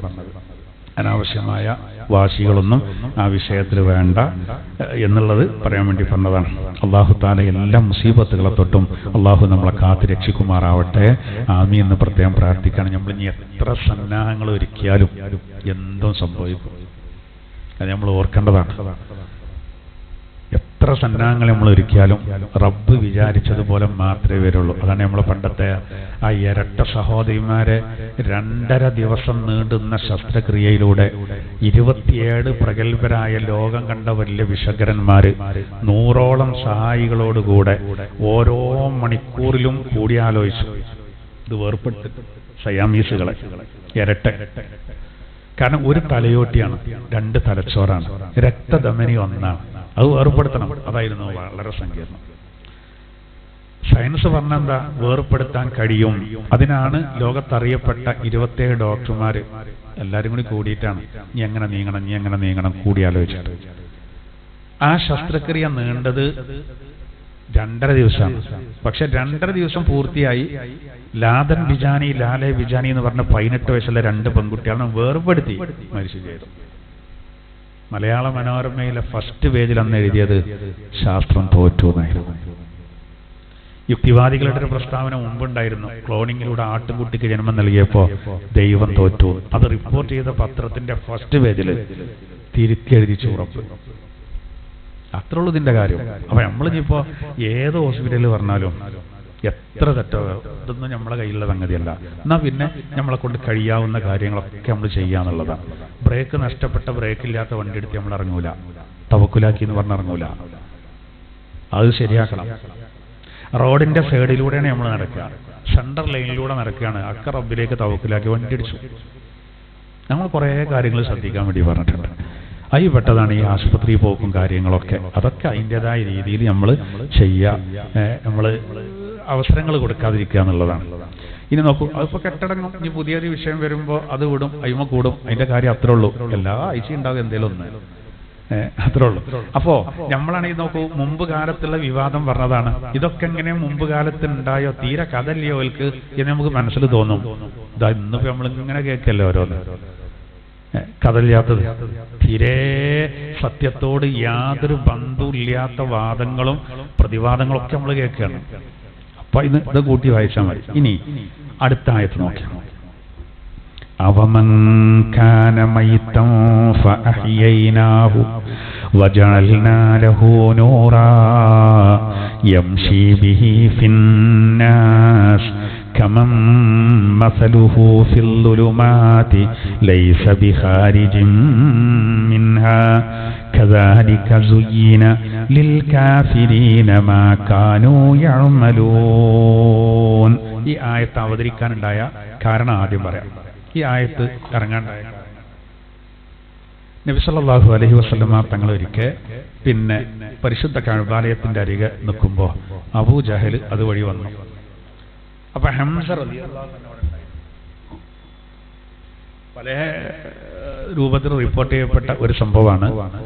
അബ്ബാസ് റളിയല്ലാഹു അൻഹുമായി ബന്ധപ്പെട്ട് നമ്മൾ മുമ്പൊരിക്കൽ പറഞ്ഞത് ഹംസ റളിയല്ലാഹു അൻഹുമായി ബന്ധപ്പെട്ട. അങ്ങനെ അബൂജഹൽ എന്ത് ചെയ്തു അറിയോ? നബി സല്ലല്ലാഹു അലൈഹി വസല്ലമ തങ്ങളെ വഷളാക്കുന്നതിന് വേണ്ടിയിട്ട് ഇയാള് പിന്നെ കുറച്ച് അതായത് ഒരു ഒട്ടകത്തിന്റെ ചത്ത ഒട്ടകത്തിന്റെ പിന്നെ അവശിഷ്ടങ്ങൾ ഉള്ളിലുള്ളത് കുറച്ച് വാരി കൊണ്ടുവന്നിട്ട് അത് നബി സല്ലല്ലാഹു അലൈഹി വസല്ലമ തങ്ങളുടെ മേലക്ക് ഇയാൾ എറിഞ്ഞു. ഇവിടെ മേലക്ക് അതൊന്നായിട്ടിട്ടു. ഹംസ റളിയല്ലാഹു അൻഹു ഈ സമയത്ത് ഇയാളെ ഒപ്പായിരുന്നു. ആശയത്തിൽ ഇസ്ലാം സ്വീകരിച്ചിട്ടില്ല. പക്ഷെ ഹംസ റളിയല്ലാഹു അൻഹു നബിയുടെ നേരെ മൂത്താപ്പയാണ്. ഹംസ റളിയല്ലാഹു അൻഹു മുന്നിന്നാണ് ഇങ്ങനെ ചെയ്തത്. പക്ഷെ അത് അദ്ദേഹത്തിന് ഭയങ്കര പ്രയാസമായി. എന്തിനാ പിന്നൊക്കെ നമ്മൾ എന്നുള്ളൊരു ചിന്ത വരുമല്ലോ. മകന്റെ സ്ഥാനത്തല്ലേ, മകനെന്ന് പറയാലോ. ആശയപരമായിട്ട് വിയോജിപ്പുണ്ടെങ്കിൽ ഇത്രത്തോളം വേണ്ട എന്നുള്ളത്. ഹംസ റളിയല്ലാഹു ഭയങ്കര ധീരനുമായിരുന്നു. ഹംസ റളിയല്ലാഹു അൻഹുവിന്റെ കയ്യിൽ അമ്പും വില്ലും ഉണ്ടായിരുന്നു. മൂപ്പരായി എടുത്തിട്ട് അബൂജഹലിനെ അടിച്ചു. ഒന്നാണ്, പക്ഷെ അബൂജഹലിനെ അടിച്ചു. അബൂജഹലിനെ അടിച്ചപ്പോ ഒരു തമ്മിൽ വാക്കറ്റ. അത് അബൂജഹൽ പ്രതീക്ഷിച്ചിട്ടില്ല. ഹംസ റളിയല്ലാഹു അൻഹുവിന്റെ അടുത്ത് നിന്ന് അടി കിട്ടുന്നുള്ളത് പ്രതീക്ഷിച്ചിട്ടില്ല. അപ്പോ ഇയാള് പറഞ്ഞത്രേ, അബൂജഹൽ പറഞ്ഞത്രേ, പിന്നെ നമ്മളെ ബുദ്ധിക്ക് ഒരിക്കലും യോജിക്കാത്ത കാര്യവുമായിട്ട് ഇയാൾ വന്നത്, അതായത് താങ്കളുടെ സഹോദരന്റെ മകൻ വാദിക്കുന്നത് താങ്കൾക്കറിയില്ല. അതായത് ലാത്ത പാടില്ല, ഉസ്സ പാടില്ല, മനാത്ത പാടില്ല, അല്ലാഹ് ഏകനാണ്. അതാണ് ബുദ്ധിക്ക് യോജിക്കാത്തത്. അതിൽ ഇയാൾക്ക് വാശിയായി. ആർക്ക്?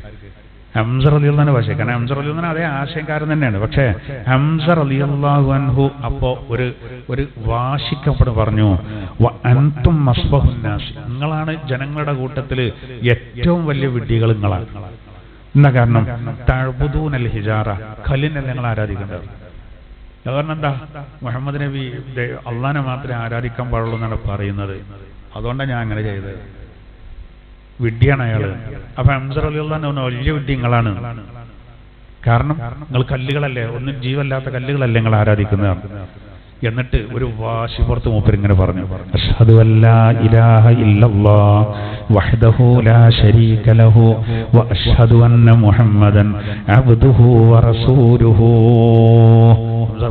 പ്രഖ്യാപിച്ചു, അല്ലാഹുവല്ലാതെ വേറെ ഇലാഹില്ല, അവൻ ഏകനാണ്, അവനിക്ക് പങ്കുകാരില്ല, മുഹമ്മദ് നബി അല്ലാഹുവിന്റെ റസൂലാണെന്ന് ഞാൻ സാക്ഷ്യം വഹിക്കുന്നു. ഇത് അദ്ദേഹം പ്രഖ്യാപിച്ചു.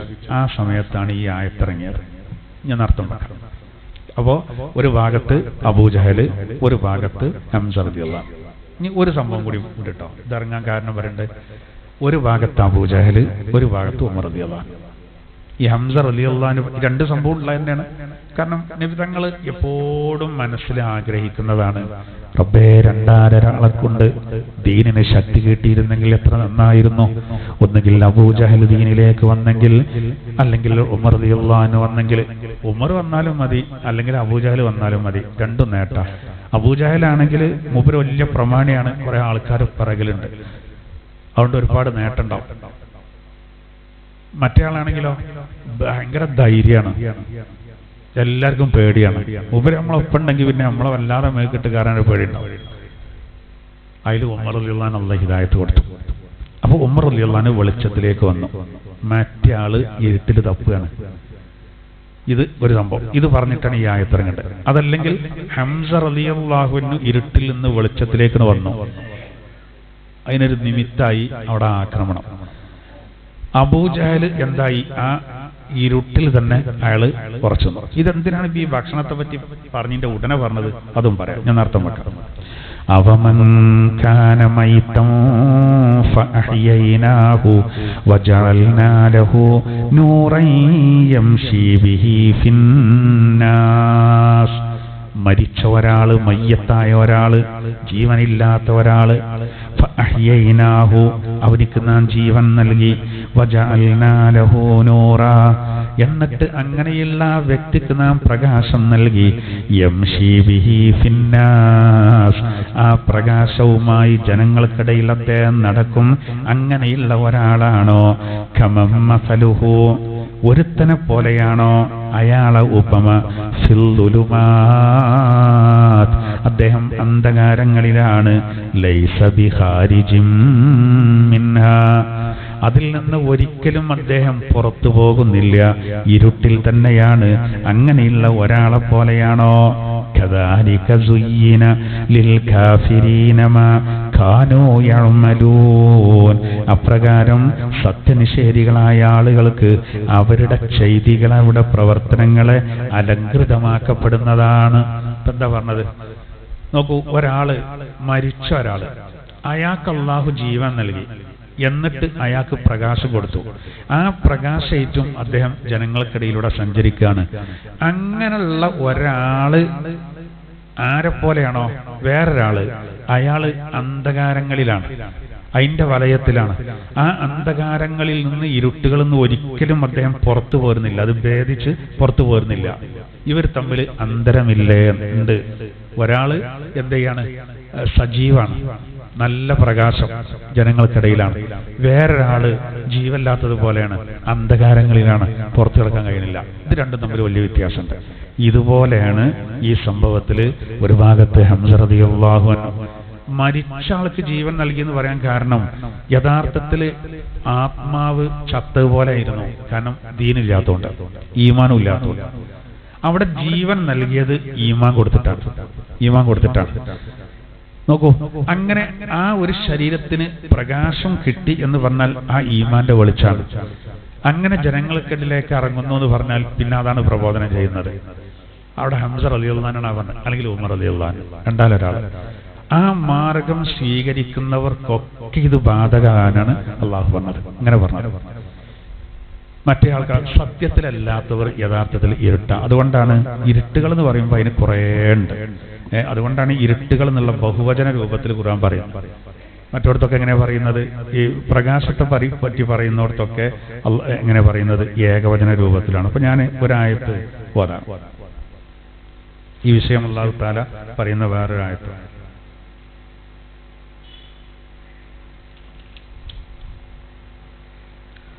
സൂറത്തുൽ ബഖറയിലെ 257 ആയത്തുണ്ട്.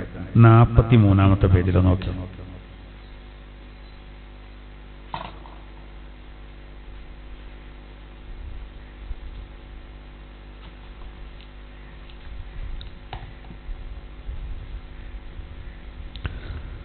ബിസ്മില്ലാഹിർ റഹ്മാനിർ റഹീം.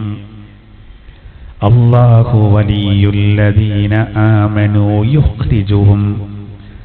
യുഖ്രിജുഹും മിനൽ ളുലുമാതി ഇലൻ നൂർ വല്ലദീന കഫറൂ ഔലിയാഉഹുമുത് ത്വാഗൂത്ത് യുഖ്രിജൂനഹും മിനൻ നൂരി ഇലൽ ളുലുമാത് ഉലൈക അസ്ഹാബുൻ നാർ ഹും ഫീഹാ ഖാലിദൂൻ. അല്ലാഹു വലിയുല്ലദീന ആമനു.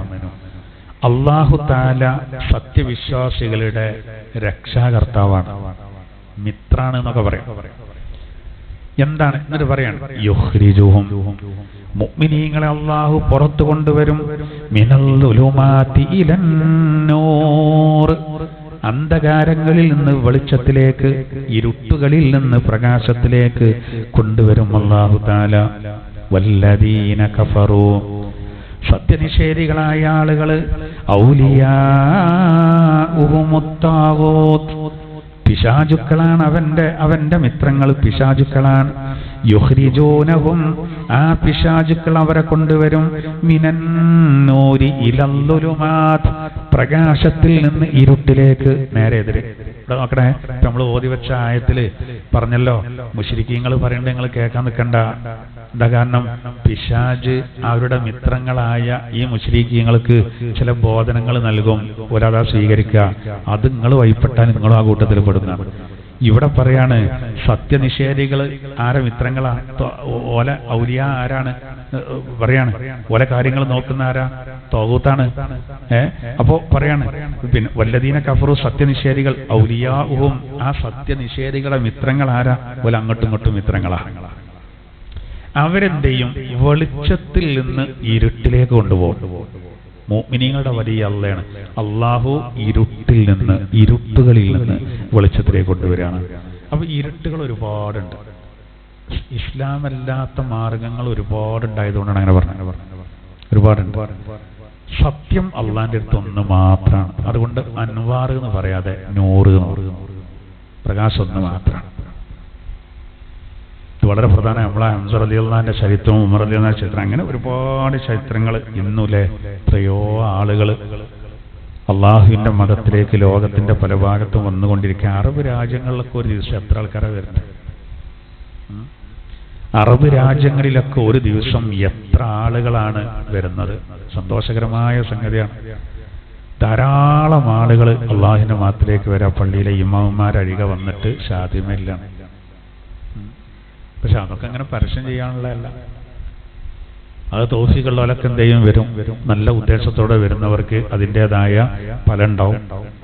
ഓരോ ഭാഗ്യമാണ്, അള്ളാഹുവിന്റെ വലിയൊരു ഭാഗ്യം. എന്നാൽ അതേ സമയത്ത് നോക്കൂ, ഇവിടെ ഇപ്പൊ പറഞ്ഞു പിശാച് പ്രകാശത്തുനിന്ന് ഇരുട്ട് കൊണ്ടുപോകും. അത് നമ്മൾ കാണുന്നുണ്ട് ഒറ്റപ്പെട്ട്. ഇപ്പൊ ഞാൻ നേരത്തെ പറഞ്ഞില്ലേ, ചിലരെ കാണും പെണ്ണും അങ്ങനെ കുറെ ആൾക്കാരുണ്ട്, പേര് മാറ്റാതെ ഓരോ വിഷയം വരുമ്പോൾ അയ്യമ്മട് കടിച്ചു തൂങ്ങിയിട്ട് നമ്മളെ പരമാവധി ഒലിപ്പ ഇരുട്ടിലാണ്, അന്ധകാരങ്ങളിലാണ്. നല്ല വെളിച്ചമുള്ള വീട്ടില് ജനിച്ചതൈകാരം ഏത് വെളിച്ചം? ഈമാന്റെ വെളിച്ചം. എവിടൊക്കെയോ പാളിപ്പോയി, പഴച്ചുപോയി. ഇതൊക്കെ നമ്മൾ ഓരോ ഉദാഹരണങ്ങൾ ഓരോ ദിവസം നമ്മൾ കാണുകയാണ്. അപ്പോൾ നമ്മൾ മാതൃകാക്കേണ്ടത് ഹംസ റളിയല്ലാഹു അൻഹു അല്ലേ? എന്നിട്ട് നോക്കിയ അവസാനം പിന്നെ അവർക്കൊക്കെ അല്ലാഹു കൊടുത്ത സ്ഥാനത്രയാണ്. ഹംസ റളിയല്ലാഹു അൻഹു ശുഹദാക്കൾ എന്ന് പറയുന്ന വിഭാഗത്തിന്റെ നേതാവാകാനുള്ള അവസരം കിട്ടി. സയ്യിദുൽ ശുഹദാ. ഖുർആൻ വെറുതല്ല ഈ പറയുന്നത്. എന്നാലേ നമ്മള് സുഹൈബ് റളിയല്ലാഹുവിനെ പറ്റി ഒരായത്തിറങ്ങി എന്ന് പറഞ്ഞല്ലോ. ജനങ്ങളിൽ ചില ആൾക്കാരുണ്ട്, ഓലെ ശരീരത്തെ തന്നെ അള്ളാഹ്ക്ക് കൊടുത്തോലാണ്. മിനൽ മുഅ്മിനീന റിജാലുൻ എന്ന് പറഞ്ഞിട്ട് ഖുർആനിൽ പറയുന്നുണ്ടല്ലോ. വമിനൻ നാസി, മിനൽ മുഅ്മിനീന റിജാലുൻ വേറെ പറയുന്നുണ്ട്. രക്തസാക്ഷിത്വത്തെ പ്രതീക്ഷിച്ചുകൊണ്ട് ഇങ്ങനെ നിൽക്കേണ്ട അഹ്സാബിൽ പറയുന്നുണ്ട്. വേറൊരായത്തിൽ പറയുന്നുണ്ട് വമിനൻ നാസി മൻ യശ്രി നഫ്സഹു ബിതിഗാഅ മർളാത്തില്ലാഹ്, അള്ളാഹിന്റെ പ്രീതി ആഗ്രഹിച്ചുകൊണ്ട് ശരീരത്തെ തന്നെ അള്ളാഹ്ക്ക് വിറ്റവരുണ്ട്. ആ അദ്ദേഹത്തെ ഭീഷണിപ്പെടുത്തിയാണ് സുഹൈബ് റളിയല്ലാഹുവിനെ ശത്രുക്കൾ ഭീഷണിപ്പെടുത്തിയാണ്. താങ്കൾ ഇസ്ലാമെന്ന് രാജിവെക്കുന്നില്ലെങ്കിൽ തങ്ങളെ മുതലൊക്കെ ഞങ്ങൾ എടുക്കും. മൂപ്പര് കച്ചവടം ഉണ്ടായിരുന്നു. മൂപ്പര് പറഞ്ഞു ഞാൻ എന്നെ തന്നെ തരാറുണ്ട്, എന്റെ ശരീരം തന്നെ നിങ്ങൾ എടുത്തോളി, നുറുക്കിക്കോളി, കഷ്ണിച്ചോളി, ചെയ്തോളൂ, ഒക്കെ പ്രശ്നമില്ല, അതിന് മാറൂല. പതറിപ്പോയോ ആ മൂപ്പരെ പറ്റിയാ പറഞ്ഞു. അത് നമ്മളിങ്ങനെ ഇവരൊക്കെ നമ്മൾ റോൾ മോഡലാക്കണ്ട. നമ്മൾ ഓരോ ഖുർആൻ ക്ലാസ്സിൽ നിന്ന് അങ്ങനെ ഓരോന്ന് കിട്ടിയാലേ നമുക്കിങ്ങനെ ഒരു അങ്ങനെ ഉണ്ടല്ലോ, നമ്മളെ മനസ്സിലിങ്ങനെ താരങ്ങളാകേണ്ടത് ഇവരാണ്. അത് നമുക്കിങ്ങനെ കയറ്റാൻ കഴിഞ്ഞാൽ, പ്രത്യേകിച്ച് വളർന്നു വരുന്ന തലമുറക്കൊക്കെ അങ്ങനെ ഒരു ചിന്ത ഉണ്ടായി കൊടുക്കാൻ കഴിഞ്ഞാൽ അൽഹംദുലില്ലാഹ് നമ്മൾ രക്ഷപ്പെടും. റോൾ മോഡലാക്കേണ്ടത് ഇവരാണ്. അതൊക്കെ രക്ഷപ്പെട്ടു പോയി. ഹംസ റളിയല്ലാഹു അൻഹുവൊക്കെ പിന്നെ ആരായി? അവരൊക്കെ ഉമർ റളിയല്ലാഹു അൻഹു ആരായി പിന്നെ? അപ്പൊ അവരെ പറ്റി പ്രത്യേകം എടുത്തു പറയണം. ഇനി വേറൊന്ന്, ഇവിടെ ഈ ഭക്ഷണത്തെ പറ്റി പറഞ്ഞ ഉടനെ തന്നെ ഇവിടെ ഇതിനെപ്പറ്റി പറയാന് ഖുർആൻ വ്യാഖ്യാതാക്കൾ അതിന് കാരണം പറയുന്നുണ്ട്. അതിന് ഇവർ ഒരുപാട് വ്യാഖ്യാനങ്ങൾ നൽകുന്നുണ്ട്. എന്തുകൊണ്ടാണ് ഉടനെ തന്നെ ഈ പ്രകാശം കാര്യങ്ങളൊക്കെ പറയുന്നത്? എന്തറിയോ? അതായത് നമ്മൾ ഈ ഭക്ഷണം കാര്യങ്ങളൊക്കെ അത് ഈ ഭക്ഷണം എന്നുള്ളത് അതുകൊണ്ട് ശൈത്താന് ഭയങ്കര ഇഷ്ടപ്പെട്ടൊരു സംഗതിയാണ്. നമ്മൾ നല്ല തിന്നുകൾ ശ്രദ്ധിക്കണം. ഇത് തമ്മിലുള്ള ബന്ധാണ് ഞാൻ പറയുന്നത്. ശൈത്താന് നമ്മൾ ഭക്ഷണം കഴിക്കുക എന്നുള്ളത് ഭയങ്കര താല്പര്യമാണ്. ഏത് നല്ലോണം കഴിക്കുക എന്നുള്ളത്. ഈ നമ്മൾ നല്ലോണം ഭക്ഷണം കഴിക്കുമ്പോൾ ശൈത്താന് നമ്മുടെ ശരീരത്തിൽ മേയാൻ ഭയങ്കര സൗകര്യമാണ്. അതാണ് നമുക്ക് ഭക്ഷണത്തിൽ കടിഞ്ഞാണിട്ട്. ഇരുന്ന് ഭക്ഷണം കഴിക്കുമ്പോൾ തന്നെ വല്ലാതെ നടക്കാൻ കഴിയൂല. നിന്ന് കഴിക്കുകയാണെങ്കിൽ കുറച്ചും കൂടി നടക്കും. നമ്മൾ കീസിലൊക്കെ ഇങ്ങനെ നിലത്ത് വെച്ചിട്ടാൽ ഒന്നിങ്ങനെ അടിക്കാറിയില്ലേ? അത് കുറച്ചും മറ്റൊക്കെ അടിയൊക്കെ പോയിട്ട് എന്ന് പറഞ്ഞ മാതിരി തന്നെ നിന്ന് ഭക്ഷണം കഴിക്കുമ്പോൾ അത് ചോദിച്ചു നോക്കി. നിന്ന് ഭക്ഷണം കഴിക്കുമ്പോൾ കുറച്ചും കൂടി നമുക്ക് വെള്ളം കുടിക്കണമെങ്കിൽ മറ്റു കുറച്ചും കൂടി പോകും. ഇരുന്നാവുമ്പോൾ അത്ര തന്നെ പോകില്ല. അത് നല്ലത് ഇരുന്നിട്ടാണെന്ന് പറയാൻ കാരണം അത് ഡോക്ടർമാരും അങ്ങനെ തന്നെ പറയും കേട്ടോ, ഓവറായിട്ട് കഴിക്കരുത്. നമ്മൾ പറഞ്ഞിടത്ത് തന്നെ അത്തരം കാര്യങ്ങളൊക്കെ വരിക. ദീന് പറഞ്ഞിടത്ത് തന്നെ അത് രണ്ടും വൈരുദ്ധ്യം വരൂല. ഒക്കെ സംവിധാനിക്കുന്ന അല്ലാഹു ആയതുകൊണ്ടേ കഴിക്കൂല. അപ്പൊ ഈ ഭക്ഷണം ഓവറായിട്ട് നമ്മൾ കഴിക്കുന്നത് ശൈത്താന് ഭയങ്കര ഇഷ്ടമാണ്. ഓൻ്റെ അടുത്ത് നിന്ന് എല്ലാ ധർമ്മങ്ങളും വരും. അപ്പൊ ആ പ്രശ്നം പരമാവധി ഇല്ലാതിരിക്കാനാണ് കഴിക്കുന്ന ഭക്ഷണം ഹലാലായത് കഴിക്കുക. കഴിക്കുമ്പോൾ അറിവില് മാത്രമല്ല റബ്ബിന്റെ പേര്. ഭക്ഷണം കഴിക്കുന്ന സമയത്ത് എന്ത് ചെയ്യണം? ബിസ്മില്ലാഹ് എന്നാണ്. അവിടെ എന്താ പോയിന്റ് എന്ന് വെച്ചാല് ഒരുപാടുണ്ട്. ഇപ്പോ നിങ്ങൾക്കറിയോ, ഈ ആടിനറുക്കുന്ന സമയത്ത് ഹദീസിലുണ്ട്, ആടിനറുക്കുന്ന സമയത്ത് ഒട്ടകത്തറുക്കുന്ന സമയത്ത് നമ്മൾ ബിസ്മി ചൊല്ലുമ്പോൾ അവിടെയുള്ളൊരു നേട്ടം എന്താ അറിയങ്ങൾ? എന്താ നേട്ടം? ആ ജീവിക്ക് അതുകൊണ്ട് നേട്ടേണ്ടതാണ് നമ്മൾ അറിയിട്ടാണ്. അതായത് സഹോദര, മൂർച്ചയുള്ള ആയുധം കൊണ്ട് അതിന്റെ കണ്ടനാടി മുറിക്കുമ്പോൾ നമ്മൾ ബിസ്മില്ലാഹിർ റഹ്മാനിർ റഹീം അല്ലാഹുമ്മ സ്വല്ലി അലാ സയ്യിദിനാ മുഹമ്മദ് ഇതാണ് അറക്കുമ്പോൾ ചെയ്യേണ്ടത്. ബിസ്മില്ലാഹി കണ്ട് സ്വലാത്തും ചൊല്ലണം. അങ്ങനെയാണ് സുന്നത്ത്, ശരിയായ സുന്നത്ത്. ഇത് നമ്മൾ ചെല്ലലോടുകൂടെ ആ അള്ളാഹുവിന്റെ നാമം പുണ്യനബിയുടെ സ്വലാത്തും അവിടെ വന്നതോടുകൂടെ ഈ ജീവിക്ക് വേദനയ്ക്ക് ശമനം ഉണ്ടാവുന്നതാണ്. അല്ല പഠിച്ചോളിയാ പോയത്. അള്ളാഹുവിന്റെ ഈ ആയത്തിന്റെ വിഷയത്തിൽ അതിനെപ്പറ്റി ശരിക്കും ചർച്ച കാണാം. നമ്മൾ ഒരു ജീവനെ ഇതൊന്നിപ്പോ ഒരു യുക്തിവാദിക്ക് ഉൾക്കൊള്ളാൻ കഴിയില്ലട്ടോ. പുറത്തുള്ളവരോട് പറയുകയാണെങ്കിൽ ഞാൻ ആയിക്കോട്ടെ നിങ്ങൾ ചെല്ലിക്കോളിയാണ് വെറുതെ കളിയാക്കേണ്ട രൂപത്തിൽ നമ്മൾ മനസ്സിലാക്കണം. ആ ദിക്ർ നമ്മൾ ചെല്ലലോടുകൂടെ എന്തേ നമുക്ക് ആ ജീവിക്ക് എളുപ്പം. അതിന് വേറെ രേഖ പറയുന്ന എന്താ? റസൂലുള്ളാഹി സ്വല്ലല്ലാഹു അലൈഹി വസല്ലമ തങ്ങൾ മരിക്കുന്ന ആൾക്ക് ലാ ഇലാഹ ഇല്ലല്ലാഹ് ചൊല്ലി കൊടുക്കാൻ പറഞ്ഞു. ഈ ലാ ഇലാഹ ഇല്ലല്ലാഹ് നിങ്ങളുടെ ചൊല്ലി കൊടുക്കുമ്പോൾ ചെല്ലുമ്പോഴേ കുറെ അടങ്ങേറ് ചുരുങ്ങി കിട്ടും. ആ സമയത്ത് കുറെ ബുദ്ധിമുട്ട് പോകും അത്രേ. കാരണം റബ്ബിന്റെ നാമം എന്ത് ചെയ്യാണ് നമ്മൾ അവിടെ പറയാണ്. അതാണ് ഒരു കാരണം. ഇനി വേറൊന്ന്, ഭക്ഷണം ഈ ഭക്ഷണം എന്ന് പറഞ്ഞാല് ശരിക്ക് അത് ഒരു ളുൽമത്താണെന്നാണ്. കാരണം പിശാചിന് അത് നല്ല സന്തോഷം ഉണ്ടായതുകൊണ്ട് അത് ഇരുട്ടാണെന്നാണ്. എന്നാൽ അത് ഹലാലായതും അതേപോലെ തന്നെ കഴിക്കുന്ന സമയത്ത് റബ്ബിന്റെ നാമം ഉരുവിടുകയും ചെയ്താൽ അത് പ്രകാശത്തിലേക്ക് വരും. ആ കേടാണ് തീർന്നു പോകുന്നത്. എത്ര സംഗതികൾ അങ്ങനെ നബി സല്ലല്ലാഹു അലൈഹി വസല്ലം തങ്ങൾ പറഞ്ഞ അല്ലേ? ഇപ്പോ റസൂലുള്ളാഹി തങ്ങൾ ഒരിക്കൽ പറഞ്ഞു, മാസാല ശൈത്താൻ യൗകുലു മഅഹു. ശൈത്താന് ഒരാൾ ഭക്ഷണം കഴിക്കുമ്പോൾ അവനോട് കൂടെ ശൈത്താൻ ഭക്ഷണം കഴിച്ചുകൊണ്ടേയിരിക്കും. എപ്പോ? ബിസ്മില്ലാഹില്ലെങ്കിൽ. അപ്പൊ നമുക്ക് ബർക്കത്തുണ്ടാവില്ല. അങ്ങനെ ഓന് ബിസ്മി മറന്നതാണ്, ഓന് ഓർമ്മ വന്നു. അവൻ ഉടനെ തന്നെ ബിസ്മില്ലാഹി അവ്വലുഹു വആഖിറുഹു എന്ന് പറഞ്ഞു. എന്നാൽ പിശാച് എന്ത് ചെയ്യും? ഛർദ്ദിക്കുന്ന. ഒളൂയിൽ ആദ്യം ബിസ്മി ആയാൽ പിന്നെ ഒരു വിഭാഗം മഹാന്മാർ പറയുന്നത് സുന്നത്ത് പിന്നെ ഇല്ല, അടിയിലല്ലേ. അതിന്റെ കാരണം പറയുന്നത് ഒളൂയിൽ തുടക്കത്തിൽ ചെല്ലല, ഒളൂവിന്റെ മൊത്തം കർമ്മങ്ങൾക്ക് വേണ്ടി ഒറ്റ ചെല്ലല സുന്നത്ത്. ഭക്ഷണം അങ്ങനല്ല, ഭക്ഷണം ഓരോ ഉരുളക്കും സുന്നത്താണ്. ഇപ്പൊ അങ്ങനെ കല്യാണത്തിന് കേൾക്കാണ്ട് ബിസ്മില്ലാഹിർ റഹ്മാനിർ റഹീം ഇറച്ചിൻ്റെ ഒരു കഷ്ണം എടുത്ത് ബിസ്മില്ലാഹിർ റഹ്മാനിർ റഹീം, അടുത്തുള്ളവർ പറയും എന്താ അപ്പം അങ്ങനത്തെ കുറച്ച് ഏറെയാണ്. ശരിക്ക് ഭക്ഷണം കഴിക്കുമ്പോൾ എങ്ങനെ ശരിക്കുള്ള സുന്നത്ത്? എല്ലാ ഉരുളക്കും സുന്നത്താണ്. അതാണ് നബി സല്ലല്ലാഹു അലൈഹി വസല്ലം തങ്ങൾ ഒരു സ്വഹാബി ഭക്ഷണം കഴിക്കുമ്പോൾ ബിസ്മി ചൊല്ലിയില്ല. നോക്കൂ, പിന്നെ ബിസ്മി ചൊല്ലിയില്ല. ബിസ്മി റസൂലുള്ളാഹി അത് കാണുന്നുണ്ട്. മൂപ്പര് ബിസ്മി ചൊല്ലാതെ അങ്ങനെ കഴിച്ചു. അവസാനം ഒരു ഉരുള മാത്രം ഉണ്ടായിരുന്നു, ഒരു ഉരുള മാത്രം. അതിൽ മൂപ്പരാൻ ലാസ്റ്റ് മൂപ്പർക്ക് ഓർമ്മ വന്നപ്പോൾ ബിസ്മില്ലാഹി അവ്വലുഹു വാഖിറുഹു എന്ന് പറഞ്ഞിട്ട് അതാണ് തിന്നു. അതിൽ റസൂലാണ് ചിരിച്ചത് കണ്ട്. അപ്പോൾ സ്വഹാബത്ത് ചോദിച്ചു, അല്ല നബിയെ നിങ്ങൾ എന്തിനാ ചിരിച്ചത്? അപ്പോൾ നബി തങ്ങൾ പറഞ്ഞു, ഇതുവരെ അയാൾ ബിസ്മി മറന്ന് ഇങ്ങനെ തിന്നേനു. ഓരോ ഉരുളക്കും സുന്നത്തുണ്ടല്ലോ, പക്ഷെ അയാളത് ചെല്ലാൻ പറഞ്ഞു. പിശാജ് അയാളുടെ കൂടെ തിന്നുണ്ട്, അള്ളാഹ് എനിക്ക് കാണിച്ചു തന്നു. ലാസ്റ്റ് അയാൾക്ക് ഓർമ്മ വന്നപ്പോൾ ലാസ്റ്റ് ഉരുളക്ക് അയാൾ ചെല്ലിയപ്പോൾ പിശാജ് ഛർദ്ദിച്ചാണ് നീച്ചോയി ഓടുന്നത്. അതിനായിട്ട് ചീറി വന്നത്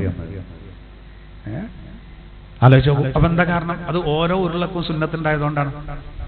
അവിടെ കിടക്കുകയാണ്. അവസാനം ഓർമ്മ എന്നല്ല അയാൾക്കല്ലേ.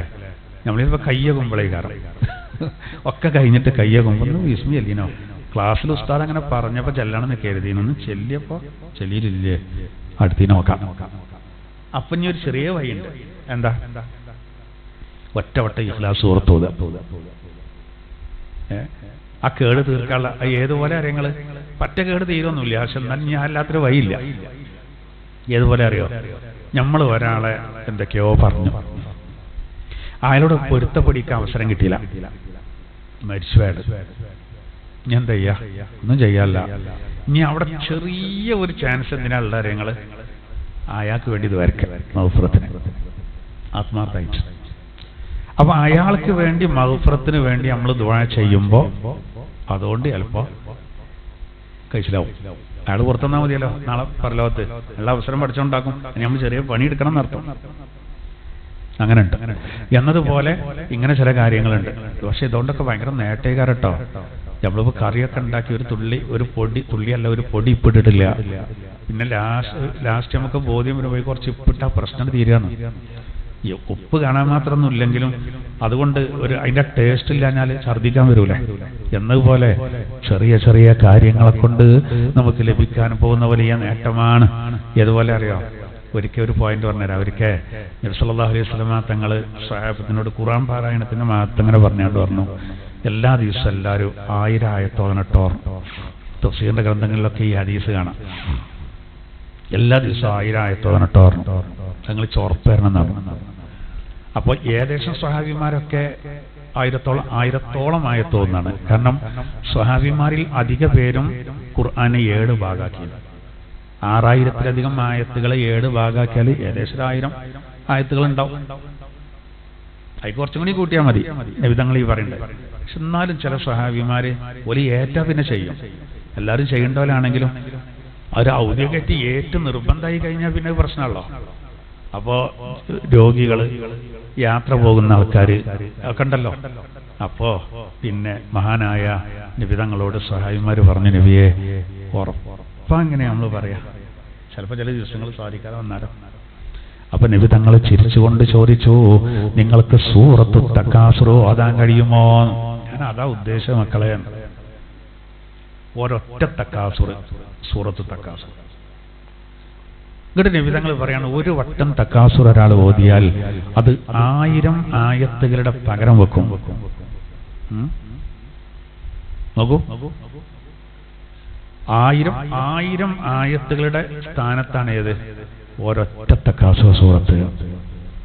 ഒരു പള്ളിയിൽ ഒരു സ്വഹാബി വന്നപ്പോ ചോദിച്ചാൽ നിങ്ങൾ കല്യാണം കഴിക്കണം ചോദിച്ചു. ഓഫർ പറഞ്ഞു സാമ്പത്തികല്ല, മഹറിനുള്ള ചെലവ് സാമ്പത്തികല്ല, അതുകൊണ്ടാണ്. അതിന് പിന്നെ മൂപ്പരെന്ത് ചെയ്തു പറയാം, നിങ്ങൾ ഇങ്ങനെയാണ് സങ്കടം പറയാൻ തുടങ്ങി. അല്ലെങ്കിൽ നബിയെ മുതല് തീരല്ലോ, ഒന്നുമില്ല, റബ്ബൊന്നും തന്നില്ല. അപ്പൊ നബിതങ്ങൾ ചോദിച്ചു, അലൈസ ഫീക ഖുൽ ഹുവല്ലാഹു അഹദ്? ഖുൽ ഹുവല്ലാഹു അഹദ് ഇല്ലേ ചോദിച്ചു. അറിയില്ലേ ചോദിച്ചു. അതറിയാതെ അള്ളാഹ് വലിയ മലയാളിയാണ് നിങ്ങള്. ഒന്നതാണ്.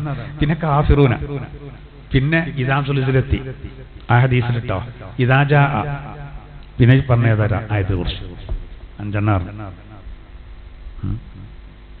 അങ്ങനെ കുറേ കാര്യങ്ങളുണ്ട് കേട്ടോ.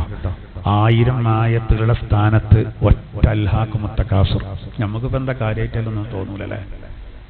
ഇതൊക്കെ നമ്മൾ പറയുമ്പോൾ എന്ത് ചെയ്യണം എന്നറിയ, നിങ്ങൾ ഇടയ്ക്കിടയ്ക്ക് കഴിയുമ്പോൾ കൂടണം, നമ്മൾ കൂടണം. ഇപ്പം ഷെയ്ത്താൻ്റെ കാര്യം നമ്മൾ പറഞ്ഞല്ലോ, ഷെയ്ത്താൻ്റെ മിത്രങ്ങളെ ഷെയ്ത്താൻ പഴപ്പിങ്ങൾ ശ്രദ്ധിച്ചോളിട്ടോ എന്ന് പറഞ്ഞല്ലോ. ഷെയ്ത്താന് ഖുർആനിൽ ഏറ്റവും വെറുപ്പുള്ള ആയത്തേതാ? ആയത്തിനെ കുറിച്ചാണ്. ആയത്തിനെ കുറിച്ചാണ് ഏറ്റവും വെറുപ്പുള്ളത്. അവരുടെ ആയത്തിന് ഭയങ്കര മഹത്വമാണ്. അത് ആയത്തുകളുടെ നേതാവാണ്. സൂറത്തുകളുടെ നേതാവ് ഫാത്തിഹയാണെങ്കിൽ ആയത്തുകളുടെ നേതാവ് ആയത്തുൽ കുർസിയാണ്. ആയത്തുൽ കുർസിയുടെ വ്യാഖ്യാനത്തിൽ കാണാം, ഒരാളുടെ ജീവിതത്തിൽ വിശാലത കിട്ടാൻ വേണ്ടിയിട്ട് 2 കണക്ക് പറയുന്നുണ്ട്. ഒന്ന് 170 പ്രാവശ്യം ആയത്തുൽ കുർസി 170. അത് നമ്മൾ അതിന്റെ പോയിന്റ് ഒന്നും എണ്ണം തേക്കാതിരുന്നാൽ മതി.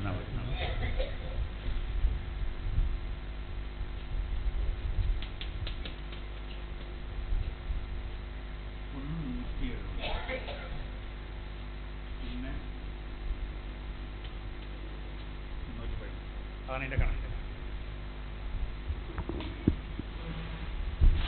170 അക്ഷരത്തിന്റെ കണക്കാണ്.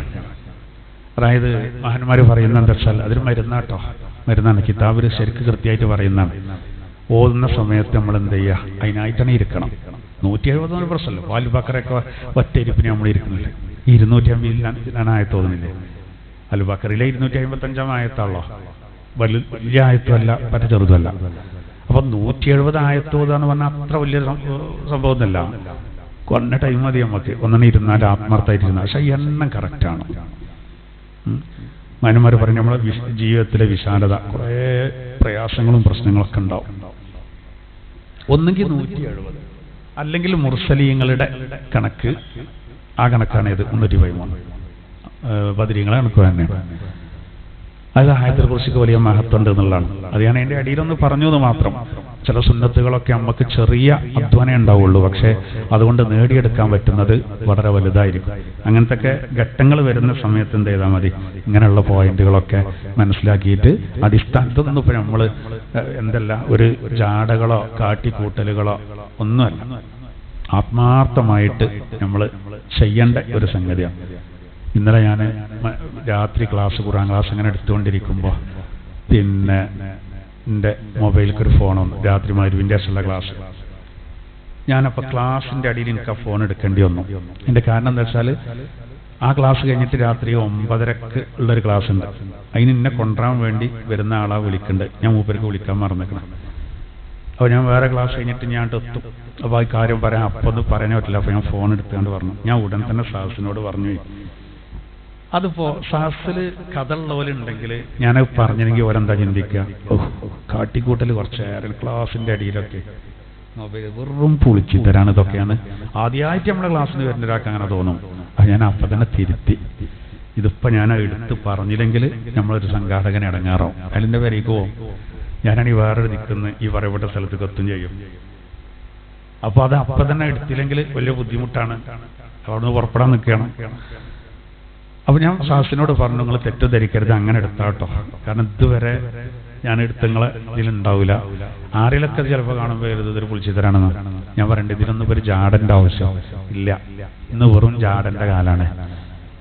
വെറും ജാടൻ്റെ കാലം. ഓരോന്നിങ്ങനെ നമ്മളിങ്ങനെ ഓൺലൈനിലൂടെ ഒക്കെ മറ്റു മതസ്ഥരടിയിൽ നമ്മളാകെ വഷളാകുന്ന എത്ര സംവിധാനങ്ങളാണ് ഓരോരുത്തർ കാട്ടിക്കൂട്ടണ്ട. ലൈവിൽ വന്നിട്ട് പറയണം, ആ ക്യാമറ വേണം, എനിക്ക് ഇനി ഈ ക്യാമറ വാങ്ങണം, ഞങ്ങളെ സഹായിക്കണം എന്നൊക്കെ പറഞ്ഞാണ്ട് എന്തൊക്കെ വണ്ടി വേണം, ചിലർക്ക് കാറ് വാങ്ങണം, അവിടെ അങ്ങനെ എങ്ങനെ. ഇതൊക്കെ കേൾക്കുമ്പോൾ ഒരു സുഖം കിട്ടണില്ല, ഒരു സുഖം കിട്ടണില്ല. അപ്പോൾ ആവട്ടെ, ഞാൻ പറയുന്നത് എന്താ വെച്ചാൽ നമുക്കിങ്ങനെ ആത്മാർത്ഥമായിട്ട് ചെയ്യാം. മോമിനിയങ്ങൾക്ക് അത് വളരെയധികം ഫലം ചെയ്യും. അപ്പോൾ ഇതൊക്കെ ഒന്ന് മനസ്സിലാക്കി വെച്ചിട്ട് ആയത്തിൽ കുറിച്ച് ആ 170 പ്രത്യേകം ഒന്ന് എല്ലാവരും ഒന്ന് മനസ്സിൽ കുറിച്ചിട്ടാൽ വലിയ പ്രയാസങ്ങളും കാര്യങ്ങളൊക്കെ ഉണ്ടാവും.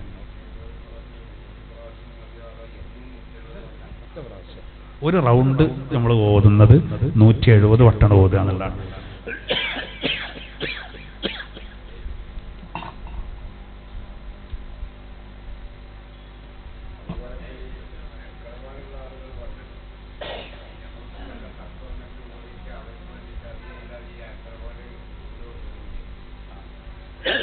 ഞാൻ പറഞ്ഞ നമ്മൾ അവർക്ക് വേണ്ടി ദ്വാരക്കുമ്പോൾ അങ്ങനെ ഒരു കാര്യം നമ്മൾ ചെയ്തു എന്നുള്ളത് കൊണ്ട് റബ്ബ് അവർക്കൊരു പുറത്തേരാനുള്ളത് ഉണ്ടാക്കുന്നുണ്ട് അതിൻ്റെ ഹിക്മത്ത്.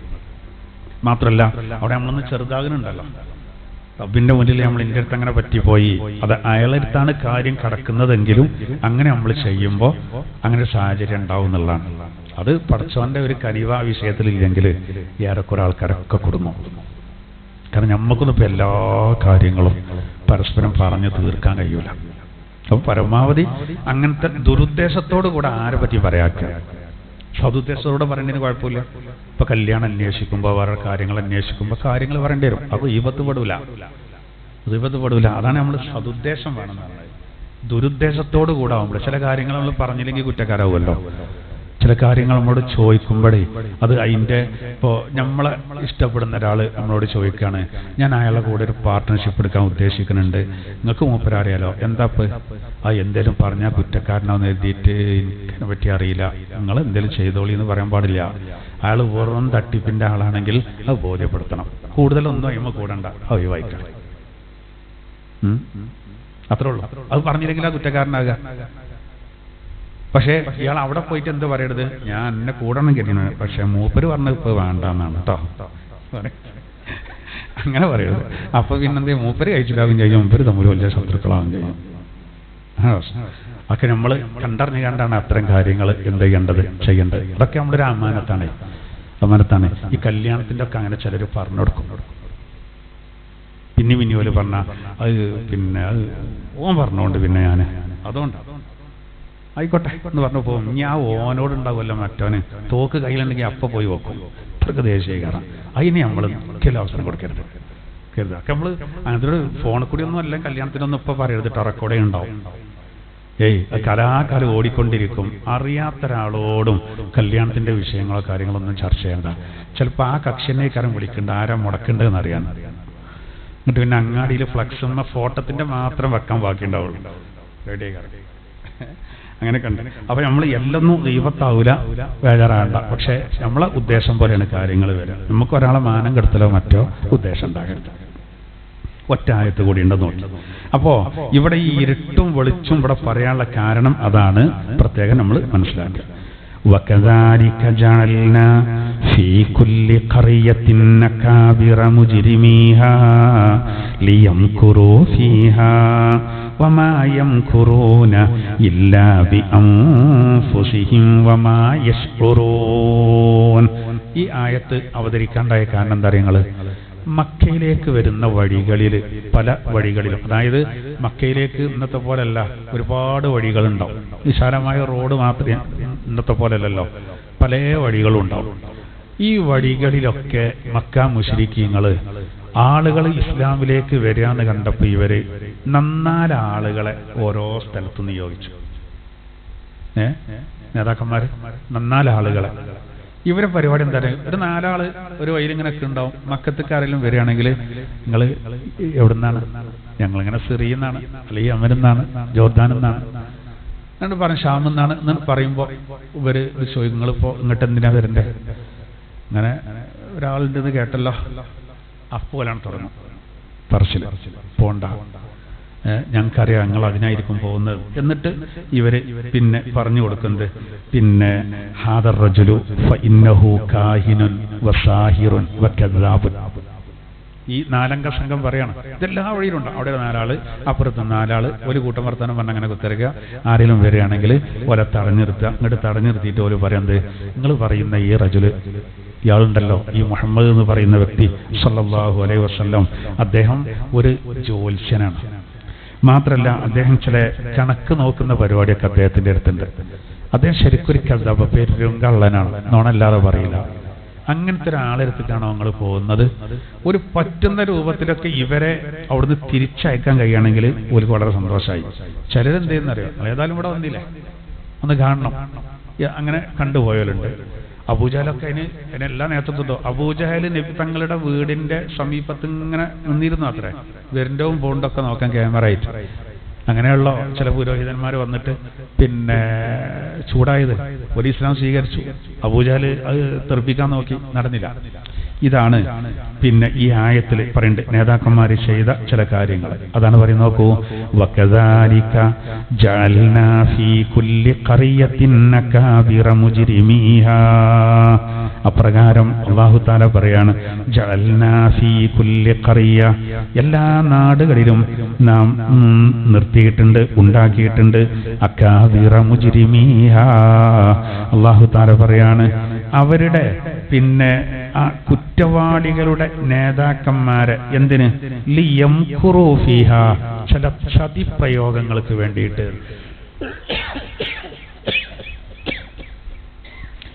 ഓരോ നാട്ടിലും കുറ്റവാളികളുടെ കൂട്ടത്തിലുള്ള നേതാക്കന്മാരെ ചില ചതിപ്രയോഗങ്ങൾക്ക് വേണ്ടി നാം വെച്ചിട്ടുണ്ട് എന്ന് പറഞ്ഞാല് അത് മുഅ്മിനീങ്ങൾക്കൊരു പരീക്ഷണമാണ്. ഇവരൊക്കെ നശിപ്പിക്കാനും മറ്റും അള്ളാഹ് കഴിയാത്തോണ്ടല്ല, അത് പരീക്ഷ. ശൈത്താനെ നമുക്ക് വെച്ചതും അങ്ങനെയുള്ള, ആരവന്റെ കെണിയിൽ പെടും, ആര് പെടാതിരിക്കും എന്ന് നോക്കാനാ. എന്നതുപോലെ ഓരോ നാട്ടിലും ഗ്രാമങ്ങളിലും ആ ഗ്രാമങ്ങളിലുള്ള കുറ്റവാളികൾ, മുജ്രിമീങ്ങൾ, അവരുടെ നേതാക്കന്മാര് ചില ഗൂഢതന്ത്രം അവർ ആവിഷ്കരിക്കുന്നതിന് വേണ്ടിയിട്ട് നോക്കൂ ചതിപ്രയോഗങ്ങൾ നടത്താന് യോഗിച്ചിട്ടുണ്ട്. ഒക്കെ അള്ളാന്റെ വേണ്ടുക പ്രകാരമാണ് അവിടെ നടക്കുന്നത്. അങ്ങനെ ഒരു കൂട്ടരുണ്ടായിരുന്നു. പക്ഷേ വമാ യംകുറൂന ഇല്ലാ ബിഅൻഫുസിഹിം വമാ യശ്ഉറൂൻ. വമാ യംകുറൂന ഇല്ലാ ബിഅൻഫുസിഹിം, എന്നാൽ അവരുടെ ആ ചതി അവരുടെ സ്വന്തത്തിന് തന്നെയാണ് ബാധിക്കുക. പക്ഷേ വമാ യശ്ഉറൂൻ, അവരത് അറിയുന്നില്ല. അവര് ആ ചതിപ്രയോഗമൊക്കെ നടത്തുന്നത് അതിന്റെ തിക്തഫലം അവർക്ക് തന്നെയാണ്, അതാ പൊട്ടന്മാർക്കറിയില്ല. അങ്ങനെ ആളുകളെ സത്യത്തിൽ നിന്ന് മാറ്റാന്, പഴപ്പിക്കാന് ഓരോ നാട്ടിലും ഉണ്ടായിരുന്നു എന്നാണ്. അത് ഇനി എല്ലാ നാടുകളിലും അങ്ങനെ ഉണ്ടാവും എന്നുള്ളൊരു സന്ദേശം കൂടിയാണ്. അതിന്റെ ഉദ്ഘാടനം നടന്നത് മക്കത്താണെന്ന് മാത്രം. മക്കയിലേക്ക്, നബിയിലേക്ക് വരുന്ന എല്ലാ വഴികളിലും ഇവർ നിന്നിട്ട് പരമാവധി അങ്ങാടിയിലൊക്കെ ഇങ്ങനെ പോയി നിൽക്കും. ഇസ്ലാമിന് നദ്ർ ബിൻ ഹാരിസ അതിന്റെ മൂത്താപ്പായിരുന്നു. കാരണം എന്താ, ആളുകൾ ആരെങ്കിലും ഖുർആനെ മദ്ഹ് പറയുന്നുണ്ടോ, നബിയുടെ മദ്ഹ് പറയുന്നുണ്ടോ, നന്നാക്കി പറയുന്നുണ്ടോ നോക്കലാ പണി. ഓനെ വല്ല നോട്ട് ചെയ്യും, ഓനെ വിളിക്കും.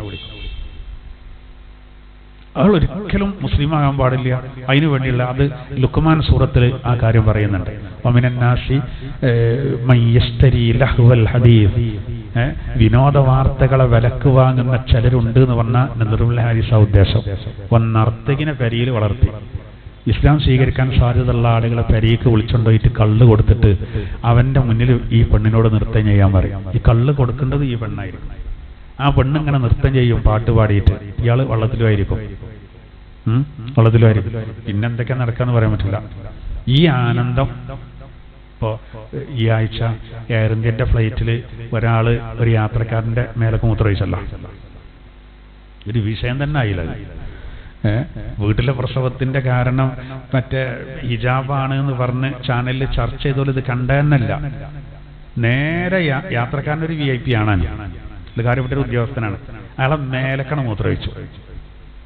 ഇയാള് മൂത്രമൊഴിക്കുന്നതിന് മുമ്പ് മറ്റേ വെള്ളം കുടിച്ചിട്ടുണ്ടേ, കള്ളേ, അതിൽ ടോയ്ലറ്റാക്കിയാണ്.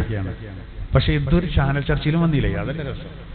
അത് വിഷയം തന്നെ അല്ല, അത് പാവം കള്ളുടിച്ചോണ്ടാണ്, അങ്ങനെ കള്ളുടിച്ചോണ്ട്. അപ്പൊ ആ കാരണം അന്വേഷിച്ച് ഇങ്ങനെയൊക്കെ കുറെ ദുരന്തം ഉണ്ടാവുന്നതുകൊണ്ട് ഈ കള്ളൊന്ന് നിരോധിക്കാൻ ചർച്ചയല്ല, ഹിജാബ് നിരോധിക്കാനാ ചർച്ച. അതാ പറഞ്ഞത്. പിന്നെ മൂത്രമൊഴിച്ച മുസ്ലിമും അല്ല, അങ്ങനെയും കൂടി ഉണ്ട്. അതും കൂടി ആണെങ്കിൽ ഇത് ജോറാവും. അതുകൂടി ആണെങ്കിലേ മദ്രസന്ന് പഠിപ്പിച്ചാണ് പറഞ്ഞാണ്ട് ഒരു പിന്നെ 6 വയസ്സായ ഒരു പെൺകുട്ടി ക്രൂരമായി ബലാത്സംഗം ചെയ്യപ്പെട്ട് വെള്ളത്തിൽ മുക്കിക്കൊന്നു.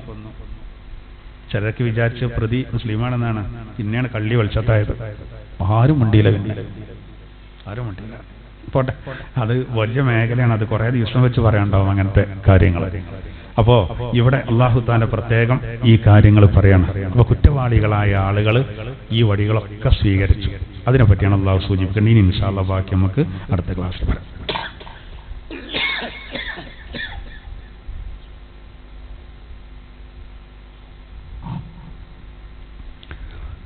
ബിസ്മില്ലാഹിർ റഹ്മാനിർ റഹീം. വലാ തഅകുലൂ മിമ്മാ ലം യുദ്കരിസ്മുല്ലാഹി അലൈഹി. അല്ലാഹുവിന്റെ പേര് പറയപ്പെടാത്തത് അതിൽ നിന്ന് നിങ്ങൾ ഭക്ഷിക്കരുത്. വഇന്നഹു ലഫിസ്ഖ്, അത് അധർമ്മം തന്നെയാണ്. വഇന്നശ്ശയാത്വീന ലയൂഹൂന ഇലാ ഔലിയാഇഹിം, തീർച്ചയായിട്ടും പിശാചുക്കള് ലയൂഹൂന ഇലാ ഔലിയാഇഹിം, അവരുടെ മിത്രങ്ങളിലേക്ക് ബോധനം നൽകുന്നുണ്ട്. ലിയുജാദിലൂക്കും, നിങ്ങളോട് തർക്കിക്കാൻ, നിങ്ങളോട് പല വിഷയങ്ങളും തർക്കിക്കാൻ ഇവർക്ക് പ്രചോദനം നൽകുന്ന പിശാചുക്കളാണ്. അതുകൊണ്ട് വഇൻ അത്താഴുത്തുമോഹം, നിങ്ങളെങ്ങാനും അവർക്ക് വഴിപ്പെട്ടാല് ഇന്നക്കും ല മുശ്രിക്കൂൻ, നിങ്ങളും എന്താവും? മുശ്രിക്കീങ്ങളാവും. അതുകൊണ്ട് അത് വേണ്ടട്ടോ. അവമൻ കാന മൈതൻ, ജീവനില്ലാത്ത ഒരാള്, ഫഅഹ്യൈനാഹു, അങ്ങനെ അവന് നാം ജീവൻ നൽകി, വജഅൽനാ ലഹു നൂറാ, അവനിക്ക് പ്രകാശം നൽകുകയും ചെയ്തു, യംശീ ബിഹി ഫിന്നാസ്, ആ പ്രകാശവുമായിട്ട് ജനങ്ങൾക്കിടയിൽ അദ്ദേഹം നടക്കുന്നു. അങ്ങനെയുള്ള ഒരാളാണോ? ഖമൻ, ഒരുത്തനെ പോലെയാണോ? ആരാണവൻ? മസലുഹു ഫിദ്ദുലുമാത്, അവന്റെ ഉപമ, അവൻ അന്ധകാരങ്ങളിൽ അകപ്പെട്ടിരിക്കുന്നു. ലൈസ ബിഖാരിജിൻ മിൻഹാ, അതിൽ നിന്ന് പുറത്തു കടക്കാൻ കഴിയണില്ല. ഇവര് തമ്മിൽ വലിയ അന്തരല്ലേ ഉണ്ട്. കദാലിക സുയ്യിന ലിൽ കാഫിരീന മാ കാനൂ യഅമലൂൻ, അപ്രകാരം സത്യനിഷേധികൾക്കവരുടെ പ്രവർത്തനങ്ങൾ അലങ്കൃതമാക്കപ്പെടും. വകദാലിക ജഅൽനാ ഫീ കുല്ലി ഖറിയത്തിൻ അകാബിറ മുജ്രിമീഹാ, അപ്രകാരം ഓരോ ഗ്രാമങ്ങളിലും അവിടെയുള്ള അധർമ്മകാരികൾക്ക് അവിടെ നേതാക്കന്മാരെ നാം ഉണ്ടാക്കും. ലിയംകുറൂ ഫീഹാ, അവിടെ ചില തന്ത്രങ്ങൾ ആവിഷ്കരിക്കുന്നതിന്, ഗൂഢതന്ത്രങ്ങൾ, ചതിപ്രയോഗങ്ങൾ. വമായംകുറൂന ഇല്ലാ ബിഅൻഫുസിഹിം, യഥാർത്ഥത്തിൽ അവരുടെ ആ ചതിപ്രയോഗം അത് അവർക്ക് തന്നെയാണ് വിനയാകുന്നത്. വമായശ്ഉറൂൻ, പക്ഷെ അവരത് അറിയാത്തവരാകുന്നു. ബിസ്മില്ലാഹിർ റഹ്മാനിർ റഹീം. ولا تأكلوا مما لم يذكر اسم الله عليه وإنه لفسق وإن الشياطين ليوحون إلى أوليائهم ليجادلوكم وإن أطعتموهم إنكم لمشركون أَوَمَنْ كَانَ مَيْتًا فَأَحْيَيْنَاهُ وَجَعَلْنَا لَهُ نُورًا يَمْشِي بِهِ فِي النَّاسِ كَمَنْ مَثَلُهُ فِي الظُّلُمَاتِ لَيْسَ بِخَارِجٍ مِنْهَا كَذَلِكَ زُيِّنَ لِلْكَافِرِينَ مَا كَانُوا يَعْمَلُونَ وَكَذَلِكَ جَعَلْنَا فِي كُلِّ قَرْيَةٍ أَكَابِرَ مُجْرِمِيهَا لِيَمْكُرُوا فِيهَا وَمَا يَمْكُرُونَ إِلَّا بِأَنفُسِهِمْ وَمَا يَشْعُرُونَ. صدق الله العلي العظيم.